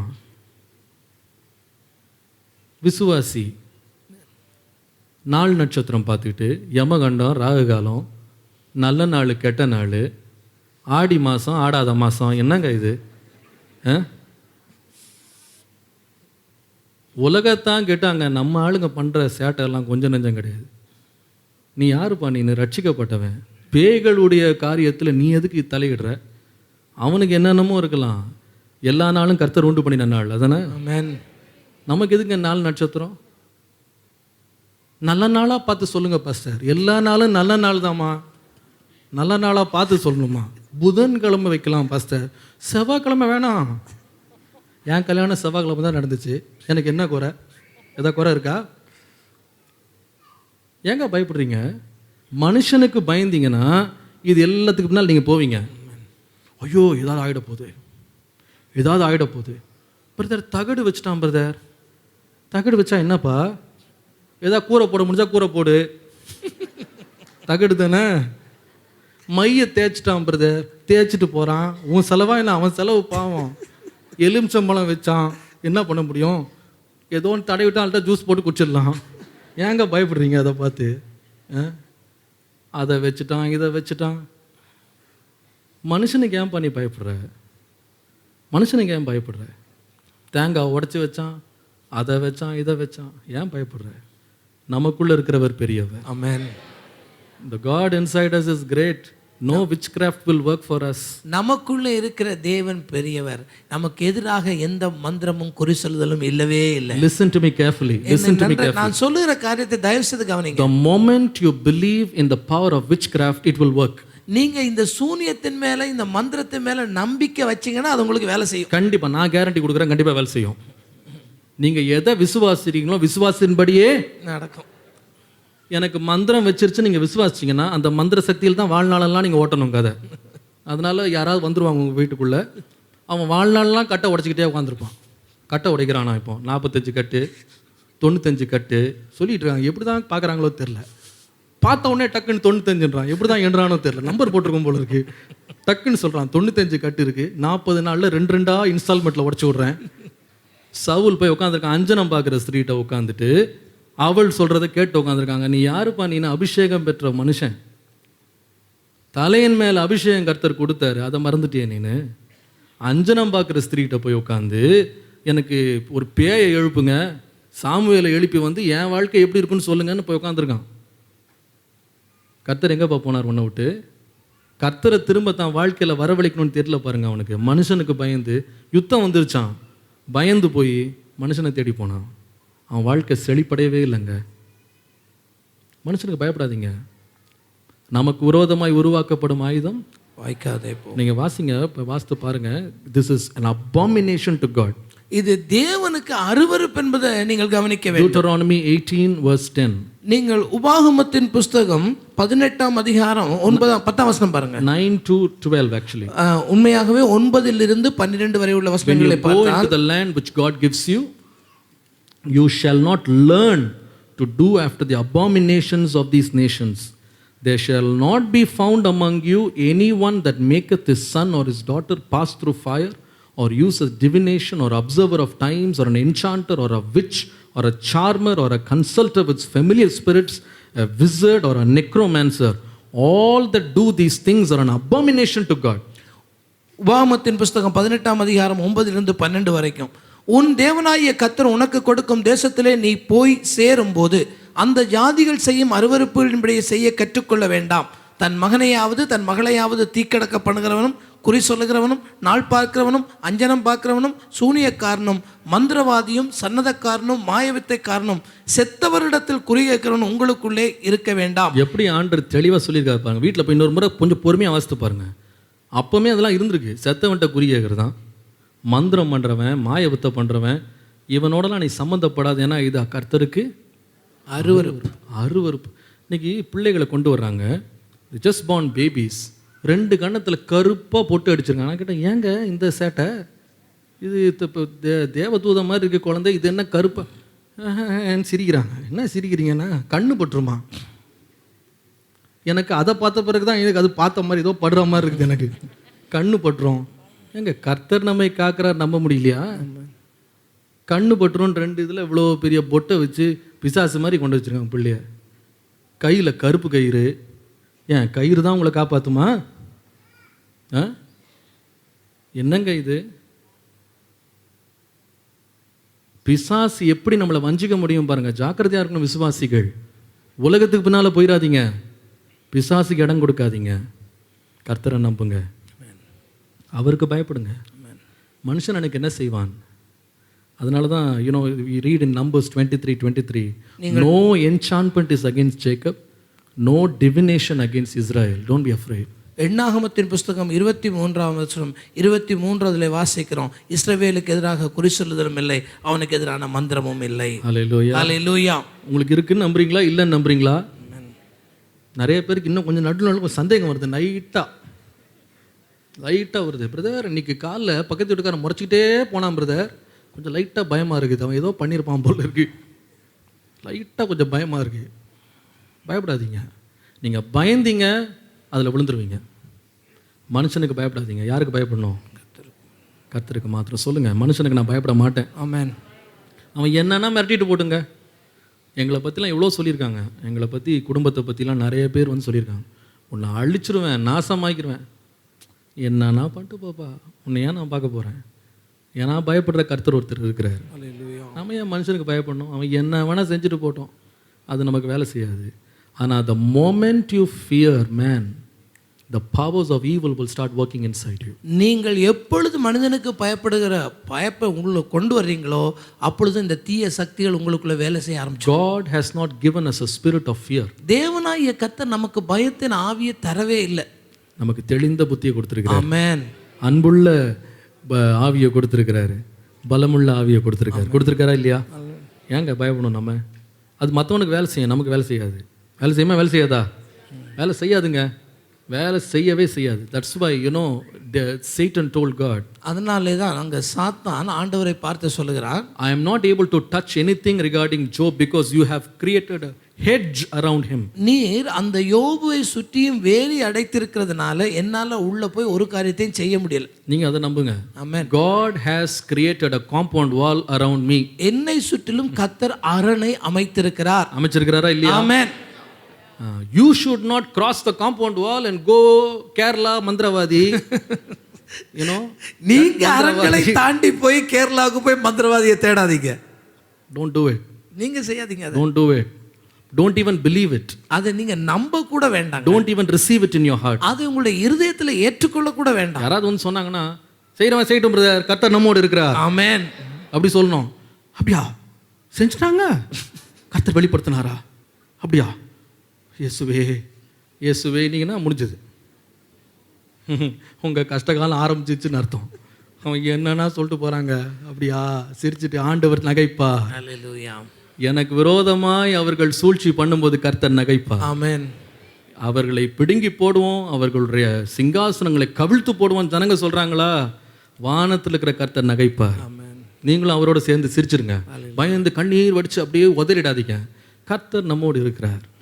தினத்தோடு அறிக்கை பண்ணுங்க, நான் எங்கள் மனுஷனுக்கு பயப்படணும், கர்த்தர் என்னோடு இருக்கிறார். ஹல்லேலூயா. பாருங்க, சவுலுடைய வாழ்க்கையில் எப்போ பயம் வந்துச்சுன்னு சொன்னால், I will continue this some other time if God gives me the permission. கர்த்தருக்கு சித்தமானால் நாம் இந்த காரியங்களை இன்னொரு நாள் தொடர்ந்து பேசுவோம். One reason why Saul stopped fearing God and started fearing man. ஒரே ஒரு காரணத்தினால தான் இந்த சவுல் தேவனுக்கு பயப்படுகிற பயத்தை விட்டு மனிதனுக்கு பயப்பட ஆரம்பிச்சான். Why? முதலாவது, he understood that God has left him and he is with David. காரணம் ஒண்ணுதாங்க, கர்த்தர் தன்னை விட்டு போய் தாவீதோடு தங்கி விட்டார்ங்கிற ஒரே காரணம் தான். Nothing else can bring joy and strength into your life other than the presence of God. தேவனுடைய சமூகத்தை தவிர வேற எதுவும் உங்களுடைய வாழ்க்கையை மகிழ்ச்சி ஆக்காது, வேற எதுவும் உங்களை சந்தோஷப்படுத்தவும் முடியாது. தைரியம் வேணுமா? கர்த்தர் நம்மோடு இருந்தா போதும். ஆமென். பயம் போயிடும். கர்த்தரும் பயமும் ஒரே இடத்துல இருக்கவே முடியாது. நம்புறீங்களா? இன்னைக்கு ஒரு தீர்மானம் எடுங்க. எந்த மனுஷனை பார்த்தோம் பயப்படுவதில்லை, பயப்பட மாட்டேன். நான் சொன்னதை போய் யார்ட்டி சொல்லிடாதீங்க, நேரம் முகத்தில் மனசுக்குள்ளே சொல்லிக்கிடுங்க. சாக போகிற மனுஷன் யா நீனு அப்படின்னு போய் பக்கத்து வீட்டுக்காரன்ட்டு சொன்னால், நம்ம நாளைக்கு இப்போ நாங்கள் வந்து ஜெபிக்க வேண்டியிருக்கோம். பாஸ்டர் எங்கேயாவது பெயில் கிடைச்சா ஏதாவது அப்படி வந்துடும் பிரச்சனை. நீங்கள் மனசுக்குள்ளே சொல்லிக்கிடுங்க, சாக போகிற மனுஷனுக்கும் புல்லு கோப்பான மனுஷனுக்கும் பயப்படுகிறதுக்கு நீ யார்? கர்த்தர் எனக்கு சகாயர், கர்த்தர் என் பட்சத்தில் இருக்கிறார். எழும்பி நிற்போமா?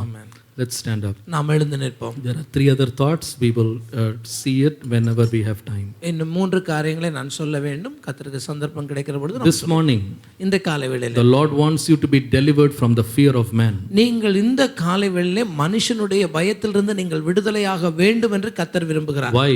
ஏன்? Fear of man is no blessing to you. அது எந்த காரியத்திலும் உங்களுக்கு ஆசீர்வாதமாக அமைய போகாது. Fear of man is a snare. ஒரு மனிதனுக்கு பயப்படுகிற பயம் என்று சொல்லுவது அது கண்ணி. But we are called to fear God. நீங்களோ தேவனுக்கு பயப்படும்படி அழைக்கப்பட்ட ஜனங்கள். எத்தனை பேர் சொல்ல போறீங்க மனுஷனுக்கு பயப்படாம கர்த்தருக்கு பயப்படுவேன்? ஹalleluya. I will fear God. நான் தேவனுக்கு பயப்படுவேன். Lift up your hands and give thanks to him. நீங்க கரங்களை உயர்த்தி கர்த்தருக்கு நன்றி சொல்லுங்க. Come on, tell him, Lord, I thank you because you are with me. ஆண்டவரே நீர் என்னோடு இருக்கிறதனாலே நான் உமக்கு நன்றி செலுத்துகிறேன். What can man do to me? மனிதன் எனக்கு என்ன செய்ய முடியும்? What can man do to me? மனிதன் எனக்கு என்ன செய்ய முடியும்? O rababa baba shantala rabadola baba. No weapon formed against you shall prosper. எனக்கு எதிராக எழுதுகிற எந்த ஆயுதமும் வாய்க்காதே போகும். It will not prosper. அது ஒருபோதும் வாய்க்காது. It will not prosper. அது ஒருபோதும் வாய்க்காது. It will not prosper. அது வாய்க்கவே வாய்க்காது. Oh, thank you Jesus. Hallelujah. Thank you Jesus. நன்றி ஆண்டவரே. Listen to me. என்னை கவனியுங்கள். In the moment of your innocence, if somebody has schemed evil against you, don't be afraid.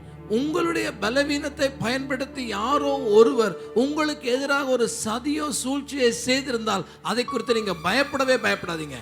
God will automatically come to your rescue. உங்களை நோக்கி தேவனாகிய கர்த்தர் உடனடியாகவே கடந்து வருவார்.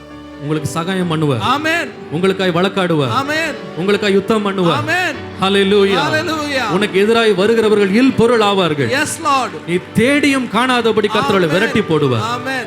ஒரு வழியாய் வந்தால் 7 வழியாய் ஓடி போவார்கள். ஹalleluya. ஹalleluya. தீர்மானம் எடுங்க. மனுஷனுக்கு பயந்து போய் நான் சூழ்ச்சி செய்ய மாட்டேன். ஆமென். யுத்தத்தை கர்த்தர்ட்ட கொடுத்துருங்க. எத்தனை பேர் கொடுக்க போறீங்க கர்த்தர்? ஹalleluya. Give the battle to the Lord. கர்த்தர் யுத்தம் செய்வார். அவருடைய கரத்திலே யுத்தத்தை கொடுப்பார். No matter what you do to me. நீ என்ன வேணா எனக்கு செய்யலாம். I am innocent. நானோ ஒன்றும் செய்வதில்லை. My hands are clean. என்னுடைய கரங்கள் சுத்தமாய் இருக்கிறது. I will not concoct evil. நான் ஒருபோதும் தீமை செய்யவே மாட்டேன். My heart and my words will go together. என்னுடைய இருதயமும் என்னுடைய வார்த்தைகளும் ஒன்று போலவே இருக்கும். This is a piece of warning. ஒரு எச்சரிக்கை இங்கே சொல்ல விரும்புகிறேன். Piece of warning. ஒரு எச்சரிக்கையை கவனியுங்கள். When the wife is innocent, ஒருவேளை உங்களுடைய மனைவி அவள் சுத்தமுள்ளவளாக ஒரு பிரச்சனை இல்லாதவளாக இருக்கும்போது, வெகுளியா மனைவி இருக்கும்போது அதை நீங்க வஞ்சகம் பண்றதுக்கு பயன்படுத்தாதீங்க. கர்த்தர் நியாயம் தீர்ப்பார். ஆமென். கணவன் வெகுளியா இருப்பான், மனைவிமார் அதை பயன்படுத்தி நீங்க சூழ்ச்சி செஞ்சா கர்த்தர் நியாயம் தீர்த்துருவார். அந்த ரத்த பழி உங்களை விட்டு போகாது. எந்த மனுஷனுக்கு விரோதமா கை நீட்டாதீங்க. யுத்தத்தை கர்த்தர்ட்ட கொடுத்துருங்க. God is my vindicator. கர்த்தரே எனக்காக நியாயம் தீர்க்கிறவர். பழி வாங்குதல் எனக்குரியது, நான் அதை செய்வேன். தாவீது ஒண்ணுமே கை போடல பாருங்க சவுல் மேல. அவனே தன்னுடைய மரணத்தினுடைய முடிவை அவனே எழுதிட்டான். ஏன்னா தாவீதுக்கு தெரியும், நான் சவுலுக்கு பயப்படல, கர்த்தருக்கு பயப்படுகிறேன். கர்த்தர் அவனோடு இருந்து அவன் எல்லா பயங்களுக்கும் அவனை விலக்கி காத்துக்கொண்டார். இன்னைக்கு இந்த இடத்த வெளியே போகும்போது சொல்லுங்க, நான் மனுஷனுக்கு பயப்பட மாட்டேன். அது எவ்வளவு பெரிய மனுஷனா இருக்கலாம், எவ்வளவு பெரிய பிரச்சனையா இருக்கலாம், வெள்ளம் போல சத்துரு வரலாம், கர்த்தர் நமக்காய் கொடியேற்றுவார். ஹalleluya. கர்த்தர் கொடியேற்றுவார். ஆமென். கரங்களை தட்டி அவருக்கு மகிமை செலுத்துங்கள். He will lift up a standard against you. அவர் எனக்கு விரோதமாய் வருகிறவனுக்கு எதிராய் கொடியேற்றுவார். ஓ அஞ்சிடே அஞ்சிடே என் இயேசு என்னோடு இருப்பதா. கரங்களை உயர்த்தி அஞ்சிடே.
சொல்லுவோம்.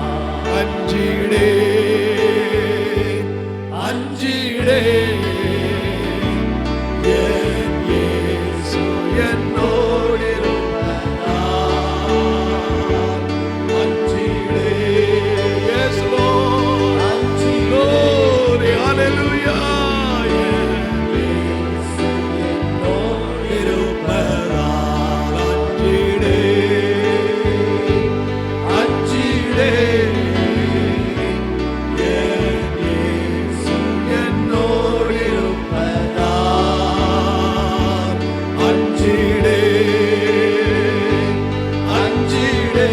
என்னோடு இருக்கிறார், நான் பயப்படவே மாட்டேன்.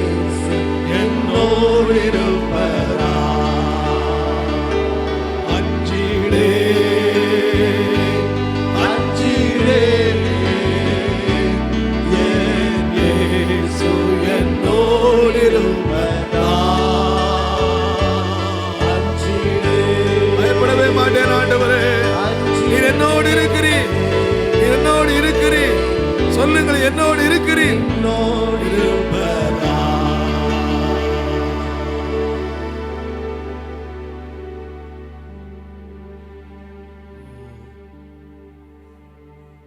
ஆண்டவரே, எங்களோடு இருக்கிறதுக்காக நன்றி. கடைசி வரைக்கும் உம்முடைய பிள்ளைகளோடும் எங்களோடும் எங்கள் குடும்பத்தோடும் எங்கள் ஊழியத்தோடும் நீர் இருந்து காரியங்களை நடத்தி உம்முடைய நாமத்தை மகிமைப்படுத்தும். தூரங்களிலிருந்து பார்த்து கொண்டிருக்கிற மக்களோடும் நீர் இரும் ஆண்டவரே, நீர் இரும் ஆண்டவரே.